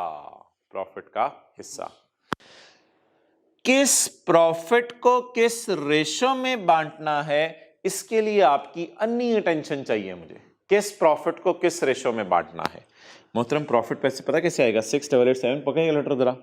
6887 माइनस 390 माइनस 310 जी 61। इसको तोड़ो बिटवीन बाकिर एंड असद। इसको तोड़ना है आपने। तोड़ें जी। अच्छा, इनको किस रेशो में तोड़ना है? 3:2। 3:2 का क्या मतलब होता है? इसको मल्टीप्लाई करो 3/5 से। 3712 और इसको 2474 247 4.8 आवर। तो 2475 हो जाएगा ना राउंड करके। चलें जी, करें नोट यहां तक। 6187 के तोड़ के 2 हिस्से कर दिए।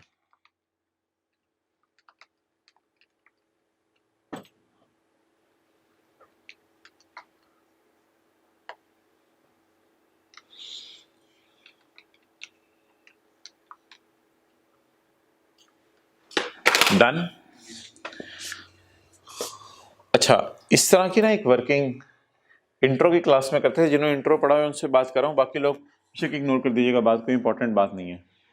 एक वर्किंग करते थे profit and loss appropriation account.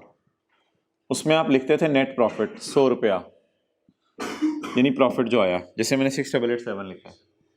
फिर आप पार्टनर ए को सैलरी देते थे 10 रुपये, पार्टनर बी को सैलरी देते थे 2 रुपये, और उसके बाद आपका प्रॉफिट बच जाता था 100 माइनस 10 माइनस 2 88 को आप पार्टनर ए और बी में प्रॉफिट शेयरिंग रेशो में तकसीम कर देते थे।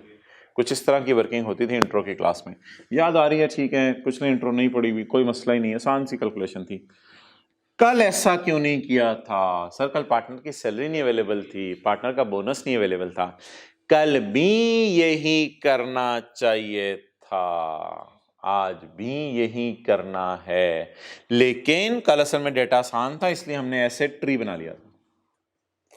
तो कल इतना तो किया था, कल प्रॉफिट शेयर तकसीम किया था दोनों में। तो किया क्या करना है बोले जी? टैक्सेबल इनकम को नीचे उतारना है, फिर नीचे उतारना है, नीचे उतार के ये डिविजिबल इनकम नाम रखना है इसका, इसको यहां लिख लेना है। डायरेक्ट आप इस फिगर को यहां भी लिख सकते हो, आपकी मर्जी है, यहां अलग से लाइन ना डालो। इस 6887 में से पहले उनकी सैलरीज, बोनस, कमीशन, ये सब कुछ दे देने। इसमें से ये दोनों फिगर्स माइनस करनी है। क्या हुआ सर आ रही है, मोबाइल देख रहे थे। अच्छा, इसमें से ये दोनों फिगर्स माइनस करनी है, बचा कुचा पार्टनर्स में उनकी प्रॉफिट शेयरिंग रेशो में तकसीम कर देना है। क्लियर? लेकिन अभी भी ये हमें पता नहीं चला कि बाकिर की इनकम कितनी है एओपी से। बाकिर ने कितना कमाया?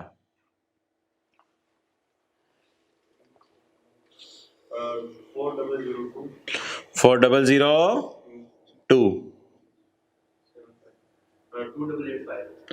2885। ये किसने कमाया? बाकिर ने। ये किसने कमाया? असद ने। क्लियर? ये एओपी से इसने कमाया, ये एओपी से इसने कमाया। अब किसका न्यूमेरिकल सॉल्व करना शुरू करें? मिस्टर ए का किया था कल, ज्यादा वाली इनकम ज्यादा वाला टैक्स, और मिस्टर बी का किया था। अभी आप रिलैक्स हो जाएं, कहीं बैठ के अपना जो काम करना करें। अच्छा, ले आओ भाई इधर।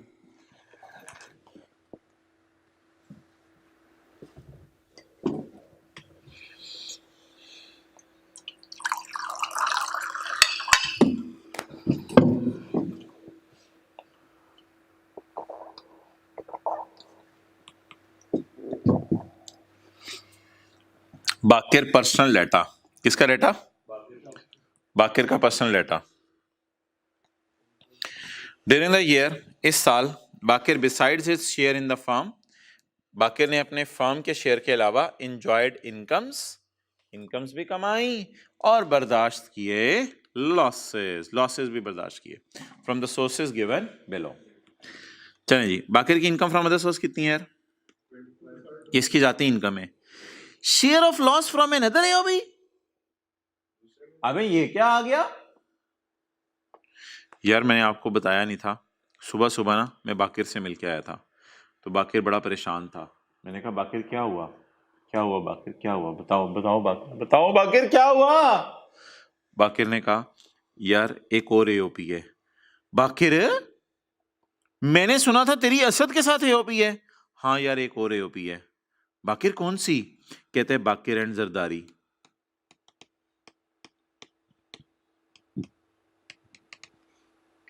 बाकिर तेरे बड़े पार्टनर हैं यार।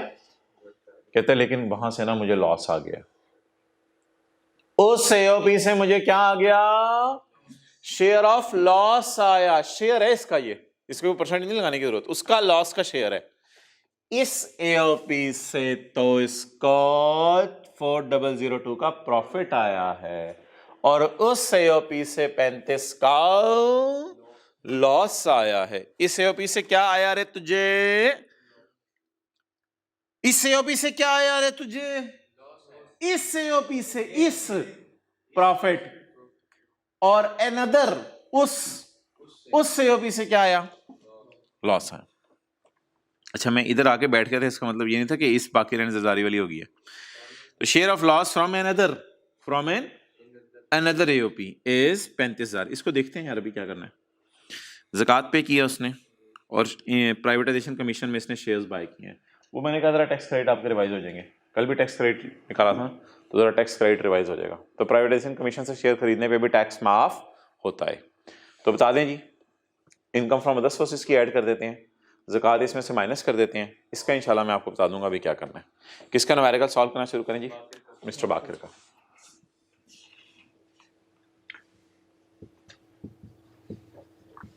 मिस्टर बाकिर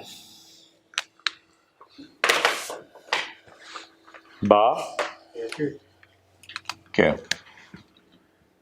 यार, इसका भी डेटा ना फिर ईयर एंड दिसंबर का ही होना चाहिए, तभी सारा डेटा मैच करेगा। तो बहरहाल सवाल खामोश है। बाकिर इनकम टैक्स दे रहा हूँ, टैक्स ईयर 2016। असद का डेटा नहीं आज दिया हुआ, वरना 3 न्यूमेरिकल सॉल्व करने पड़ते हैं, एओपी का भी, बाकिर का भी, असद का भी। ये बाकिर का डेटा ना? हाँ बाकिर का डेटा। बताओ जी बाकिर की income from other source. 2500 abbreviations ना यूज किया करें पेपर में जी। बोलें 2500 2500। ये इसकी टोटल इनकम आ गई कितनी जी? 2500 लेस ज़कात। बोलें तो कितनी? 30 की ज़कात आ गई। तो टैक्सेबल इनकम 2470, ये इसकी टैक्सेबल इनकम आ गई। नहीं नहीं नहीं, डबल अंडरलाइन लगा के क्लोज नहीं करना। ऐसा नहीं हो सकता कि हम डबल अंडरलाइन लगा के क्लोज कर दें। हम कौन होते हैं डबल अंडरलाइन लगा के क्लोज करने वाले? हमने तो कल की क्लास ली हुई है। मिटाओ मिटाओ मिटाओ। 2470 क्लियर। अब क्या करें? अब बाकिर के मुंह पे टेप डाल दें। बाकिर के मुंह पे टेप लगा दें और टेप बाकिर क्या करने लगे हो? खुदा का खौफ करो, टेप खुल गई, बंद करो यार, चुप। Add share from over AOP. जरा ओवर एओपी में इसलिए कह रहा हूं कि इसके साथ जरा उनसा हो गया, काफी लंबी कैलकुलेशंस वगैरह की हैं, तो ये मेरी हमारी एओपी ओवर एओपी, इससे उनस हो गया इससे। तो तेरी क्लास किस टाइम है अगली? 11:50 पे 15 अच्छा अच्छा जी। शेयर फ्रॉम केड़ी शेयर फ्रॉम ओवर एओपी, हमारी एओपी। हमारी एओपी से शेयर बोले तो कितना है? 404002। कल भी ये ऐड किया था, याद आ रहा है? पुराने तजर्बे की बुनियाद पे एक बात करने लगा हूं। ऐसे लोग पैदा हो गए हैं जो ये सवाल पूछते हैं, सर ये इनकम फ्रॉम सैलरी है बाकिर की 2,90,000, सर ये बाकिर की सैलरी इनकम में आपने क्यों नहीं डाला 290? ओ भाई खुदा के लिए, ये पार्टनर्स ने नाम रखे होते हैं सैलरी बोनस, पार्टनर यहाँ एम्प्लॉय नहीं है, मास्टर सर्वेंट रिलेशन होना चाहिए सैलरी कमाने के लिए, और ये इसका तो ओनर स्टेटस है, इसका तो पार्टनर स्टेटस है। खुदा के लिए ऐसा सवाल ना पूछ लीजिएगा ग्रुप्स में कि सर मुझे तो लग रहा था बाकी की सैलरी इनकम 2,90,000 है, वो उधर ऐड करें। मोहतरम इसकी सैलरी नहीं है, ये धोखा है, सैलरी का नाम रखा हुआ है इन्होंने, बोनस का नाम रखा हुआ है।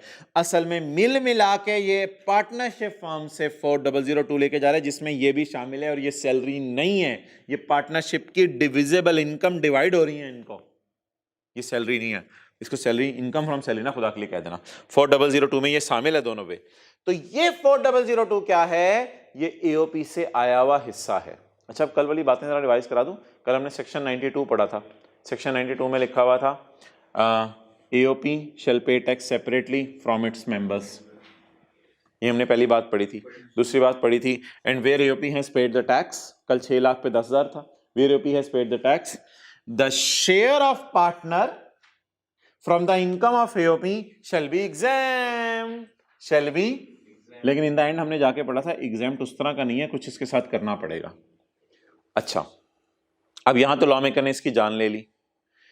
अब इसने बाकिर ने कहा जरा मेरे मुंह से टेप उतारो, हमने इसके मुंह से टेप उतारी। बाकिर ने कहा चलो ठीक है, बाकिर एंड असद वाली एओपी से मुझे प्रॉफिट आ रहा, जरदारी वाली एओपी से मुझे लॉस आ रहा। बाकिर एंड असद वाली एओपी से मुझे प्रॉफिट आ रहा और बाकिर एंड जरदारी वाली एओपी से मुझे लॉस आ रहा। तो देखो, अगर तुम लोग मुझे फायदा पहुंचाना चाहते हो तो लॉस माइनस करने की भी इजाजत दो। किस नाम से? Less share of loss from an other AOP 35। Lawmaker ने कहा जाओ, मैं तुम्हें लॉस माइनस करने दूं? नहीं माइनस करने दूंगा। इसने कहा यार ये क्या फायदा हुआ, चुप चल बस। और ठीक है, लॉ मेकर सख्ती करने पे अब हम क्या कर सकते हैं। तो पता ये चला कि इज इट पॉसिबल कि एक बंदे ने 4-5 जगह टांगे अड़ाई हो? जी बिल्कुल पॉसिबल। बाकिर कोई अदर सोर्स भी कमा रहा है अपनी, वो शायद इसने building along with plant and machinery किराए पे दी हो। बाकिर अपनी कोई इनकम फ्रॉम अदर सोर्स भी कमा रहा है, ठीक है। अच्छा यार उसको चाय का जरा कह देना बाहर किसी को। बाकिर अपनी इनकम फ्रॉम अदर सोर्स भी कमा रहा है, नंबर 1। नंबर 2, बाकिर असद के साथ मिलकर पार्टनरशिप फॉर्म खोल के 4002 भी कमा रहा है, और बाकिर जरदारी के साथ मिलकर लॉस भी सस्टेन कर रहा है। 3 पंगे डाले में बाकिर ने, अदर सोर्स भी कमा रहे हैं, असद के साथ मिलकर प्रॉफिट भी कमा रहे हैं, और जरदारी के साथ मिलकर लॉस सस्टेन कर रहे हैं। तो ये जो जिस भी एओपी से प्रॉफिट आया करेगा ना, उसको हम ऐड कर दिया करेंगे इधर, और अगर किसी एओपी से लॉस आया करेगा तो उसे हम लेस नहीं किया करेंगे। अगर इधर भी लॉस आ जाता -4002, अगर इधर भी लॉस आ जाता तो ये भी माइनस ना कर सकते। तो प्रॉफिट अगर आ जाए एओपी से तो ऐड कर देने, लॉस आ जाए तो माइनस नहीं करना। तो इधर स्टार डालो ऐड के ऊपर, स्टार डाल के सफे के टॉप पे लिखो जिस एओपी से प्रॉफिट आएगा, जिस एओपी से शेयर ऑफ प्रॉफिट आएगा सिर्फ वो ऐड करेंगे। जिस एओपी से शेयर ऑफ प्रॉफिट आएगा सिर्फ वो ऐड करेंगे।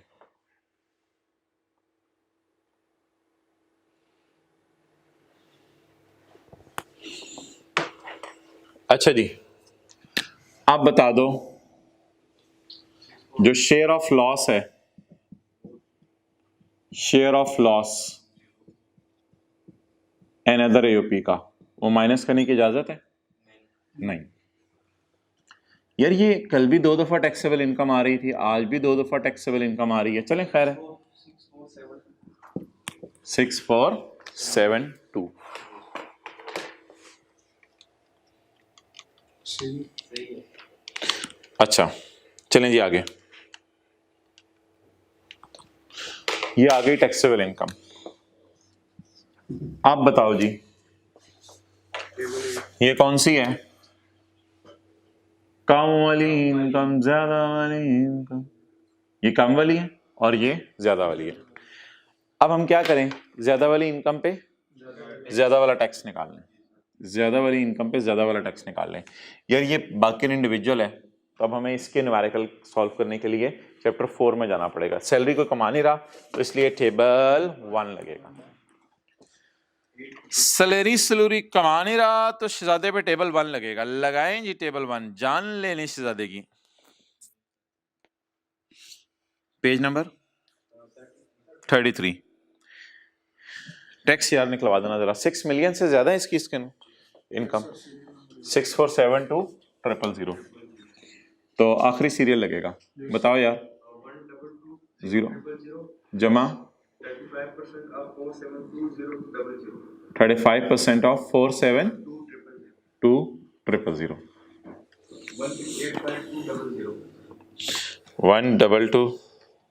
1220000 जमा 0.35% ऑफ 472,000 डिवाइडेड बाय 1000 कितना बना? 1385200। हाँ जी 1385 राउंड करके देखो ना, 6472 पे 1385 टैक्स 1382। खुदा के लिए इसको इनर कॉलम में हम लिखेगा, आउटर कॉलम में नहीं डालना इसको। क्यों? हाँ इसलिए कि हम हमने दोबारा टैक्स निकालना है, एक्चुअल टैक्स। अगर 1385 टैक्स बनता है 6472 पे, तो मैं आपको बताऊं 2470 पे कितना बनता है? अच्छा आप बताएंगे, ठीक है। 1385 डिवाइडेड बाय 6472 मल्टीप्लाइड बाय 2470।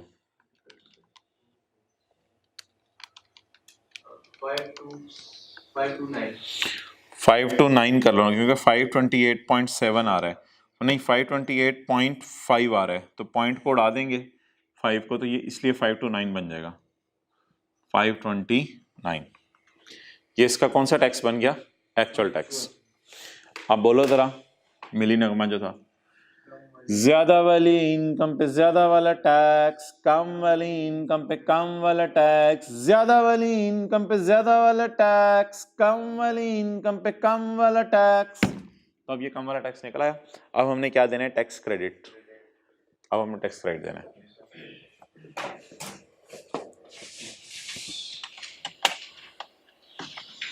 अच्छा मैं ये बताओ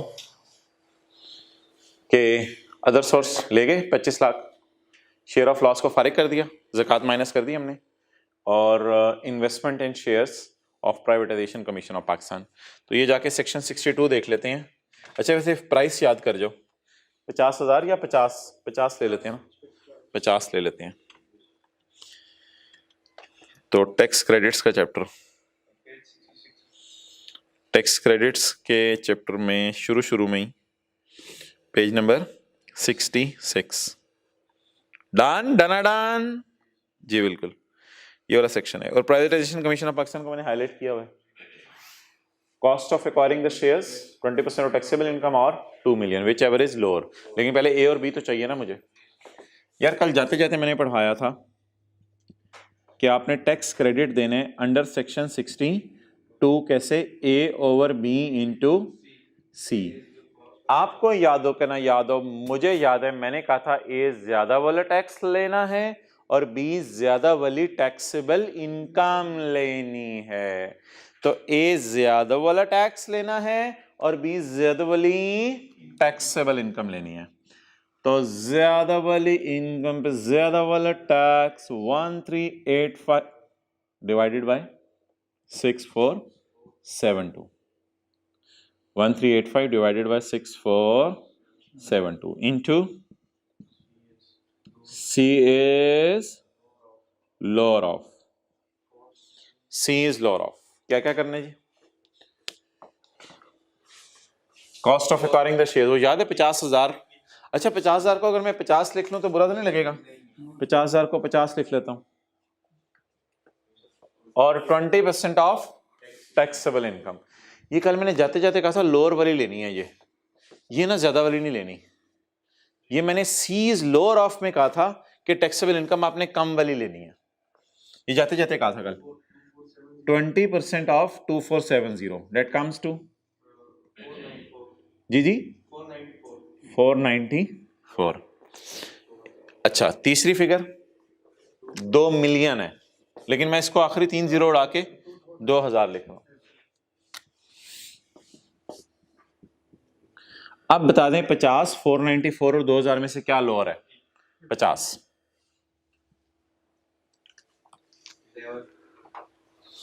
अब 1385 divided by 6472 multiplied by 50 this comes to 10.69। 10.6 का मतलब हो सकता है 11। 518 It is tax payable to government। किसका? बाकिर का।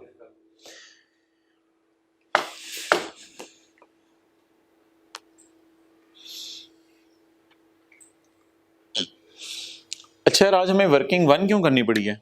वर्किंग 1 क्योंकि आज टैक्सेबल इनकम एओबी की भी गिवन नहीं थी, वो वर्किंग 1 आज हमें नहीं करनी पड़ी काफी ज्यादा, लेकिन आसान सी थी, वर्किंग तो आती है। क्लियर?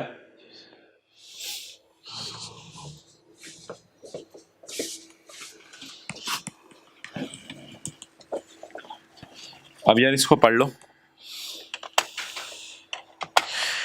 एओपी का चैप्टर शुक्र है आज थियोरेटिकली खत्म हुआ। 1 2 4 लाइनें कोई रह गई हैं हमारी, फिर मैं आपको बता दूंगा। अच्छा यार एक लाइन इस सवाल में और लिखी हुई थी, जरा आना। एक लाइन सवाल में और लिखी हुई थी, under the provision income tax ordinance compare the taxable income and net tax payable by AOP and Baqir. Assume tax and accounting deduction is same for owned asset। Assume करो owned asset की accounting deduction tax deduction बराबर है, इसलिए तो हमने accounting deduction given नहीं थी सवाल में, तो accounting deduction वरना उल्टा के tax deduction माइनस करनी पड़ती। owned asset की बराबर है लीज के लिए लिखा हुआ, लीज वाली तो हमने की थी एडजस्टमेंट। अच्छा यार ये 59A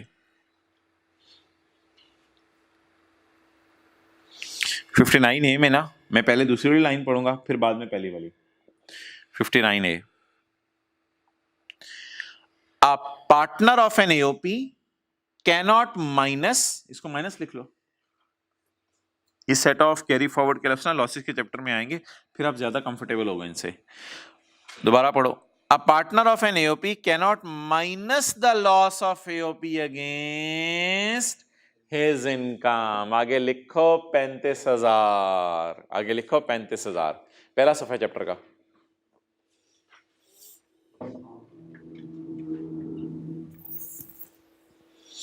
A partner of an AOP cannot minus the loss of AOP against partner income। अब सुनो, a partner of an AOP cannot minus 35 against his incomes, अपनी इनकम्स में से 35 माइनस नहीं करेगा। तो आगे लिख लो, पेज नंबर कौन से बाकी रसद वाले का? ये 35 के बारे में बात कर रहे हैं, पेज कौन सा? पेज 272।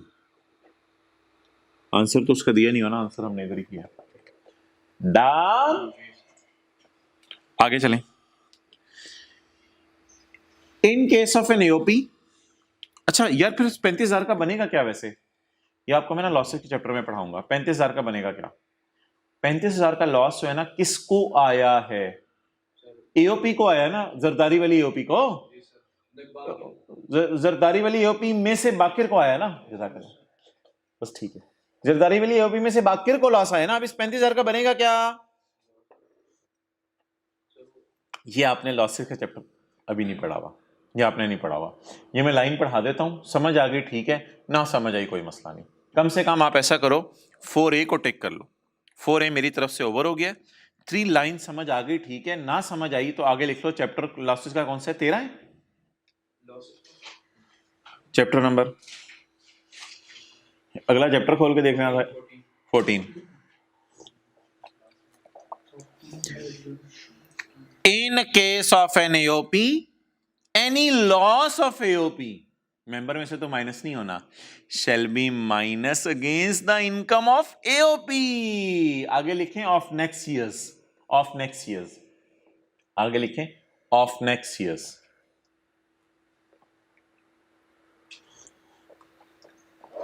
बिल्कुल समझ नहीं आया सर, आपने क्या बात कर दी? कोई मसला ही नहीं, यह लॉसी का चैप्टर मैंने पढ़ाया ही नहीं। फिलहाल एक बात समझ आ गई कि बाकिर और जरदारी एओपी को आया लॉस, वो लॉस बाकिर अपनी इनकम में न्यूमेरिकल में माइनस नहीं कर सकता। फिर करेंगे क्या? अच्छा, एक तरतीब सुन लें कि पहले इसको पढ़ लें आपने घर में पॉइंट को, फिर इसको पढ़ना है। अल्लाह करे 3 समझ आ जाए, वरना 3 फिर कभी समझा दूंगा। In case of an AOP, AOP के केस में any loss of AOP, any loss of AOP, पहले नीचे वाली लाइन पढ़ो, shall not be minus against income of partner. पहली बात। दूसरी बात फिर क्या करे? Shall be minus against income of AOP in next years. AOP अपने अगले सालों का प्रॉफिट आ गया ना, उसमें से अपना नुकसान माइनस कर लेगी। डन। पास पेपर्स निकालो। अच्छा इधर देखो, इधर इधर इधर, हमारा सिर्फ अब ये कॉन्सेप्ट रह गया, ये 2 लाइनें ऐसे ही है ना, बाकी ये डब्बा डब्बा करवाना हुआ मैं खुद करवाऊंगा। अच्छा आओ यार, पास पेपर का सवाल।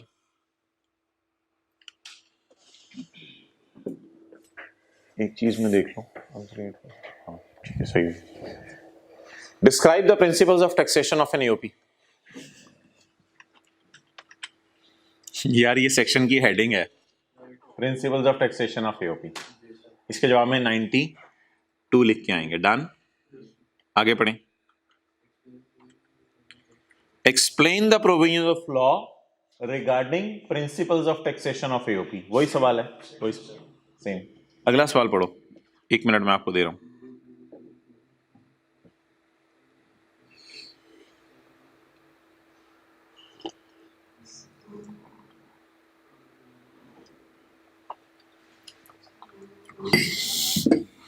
Briefly discuss the provisions of law in respect of following situation. Farhan received 9,60,000 as share of profit from AOP. देखो, Bakir received 4,002 as his share from AOP. बाकिर की बात हो रही है। Farhan received 960 as his share from AOP during 2014. He also earns income from other source. He also. Bakir received 4,002. He also earn income from other source. अब जरा सोच के बताओ, ये बाकिर का सवाल सॉल्व करवाना चाह रहे थ्योरी में, या डेटा तो अवेलेबल नहीं है कि पूरा सवाल सॉल्व हो सके। बाकिर के बारे में एक्सप्लेनेशन मांगना चाह रहा है या एओपी के बारे में? बाकिर के बारे में। और बाकिर के बारे में पता है कौन सा पॉइंट है? बाकिर के बारे में सेक्शन 88। और अल्लाह भला करे आपका, सेक्शन 88 की अगर मैं पहली लाइन पढ़ दूं ना तो आप हैरान हो जो पढ़ के। If for a tax year Baqir has taxable income and derives share from AOP, या हमारा सवाल में Farhan has taxable income and derives share from AOP, the amount of Farhan tax shall be calculated as below. ये लिख के आना है section 88। चलो आपको कैसे पता चला? अच्छा अब ना, अगर कभी पेपर में सवाल आएगा ना एओपी का टैक्स कैसे निकलना है, तो वो 92 है ऊपर, और सवाल आए बाकिर का टैक्स कैसे निकलना है तो वो 88 है। एओपी का टैक्स कैसे निकलना है? 92। बाकिर का टैक्स कैसे निकलना है? 88। क्वेश्चन 1 2 क्लियर था, 3 थोड़ा सा कंफ्यूजिंग था, लेकिन 3 में देखो उसने लिखा हुआ है फरहान रिसीव्ड इतना from AOP, Farhan also earns इतने। तो फरहान फरहान बार बार लगा हुआ है, तो फिर एओपी की बात करना चाह रहा होगा या बाकी फरहान की? Question 4, under the provision income tax ordinance state the rules relating to residential status of AOP. ये चैप्टर 4 का सवाल है, इसको छोड़ो। एओपी रेजिडेंट कब बनती है, चैप्टर 4 में जाके देख लेना। अगली लाइन पढ़ो, अगली लाइन पढ़ो, मेन सवाल वो है।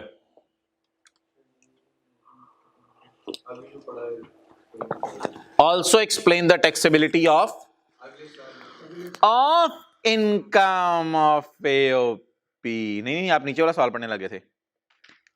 Also discuss the taxability of income of AOP in the hands of AOP and its members। यार ये क्या मतलब है, इसने दो सवाल पूछ लिए हैं, in the hands of AOP and members। ये क्या है यार मतलब इस बात का,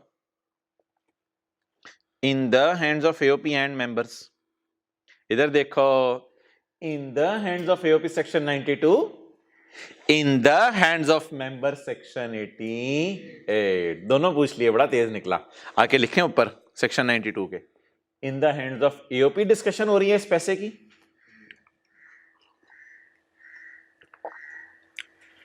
सेक्शन 92 के ऊपर लिखो इन द हैंड्स ऑफ एओपी, और सेक्शन 88 के ऊपर आके लिखें इन द हैंड्स ऑफ पार्टनर।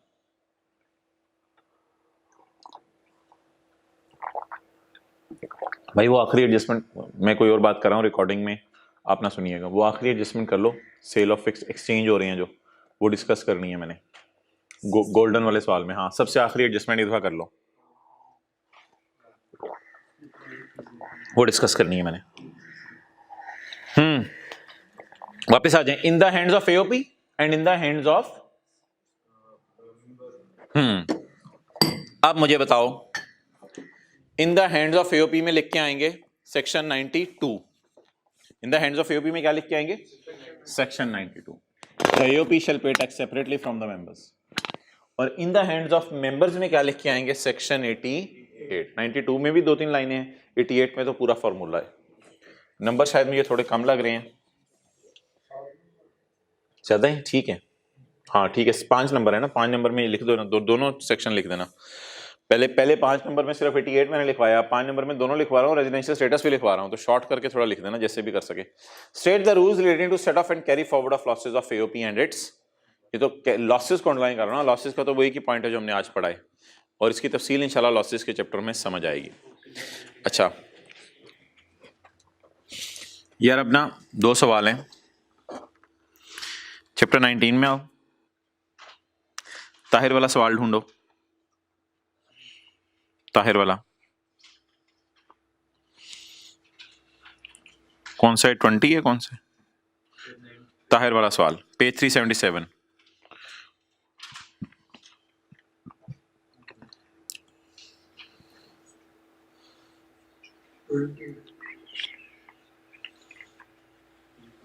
यार इसमें ना एक पॉइंट आपको समझ नहीं आएगा, ये वाला, और लकीली ये पॉइंट एग्जाम्प्ट है, ये भी मैंने पढ़ाया नहीं हुआ।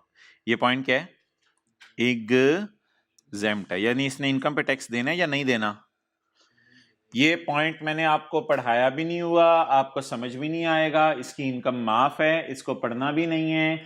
जब माफ है तो न्यूमेरिकल के फेस पे कोई फर्क नहीं पड़ेगा, बाकी ये न्यूमेरिकल हो जाएगा। प्लॉट वगैरह बेचा है, शेयर्स परचेज किए हैं, लाइफ इंश्योरेंस प्रीमियम पे किया है इसने, और कोई बिजनेस के एडमिन और खर्चे हैं, फाइनेंशियल खर्चे हैं, रनिंग एंड मेंटेनेंस एक्सपेंसेस हैं, ये हो जाएगा सवाल। बाकी ट्राई करोगे। क्वेश्चन नंबर 20 हो गया आपका होमवर्क, चैप्टर 19 पेज 377।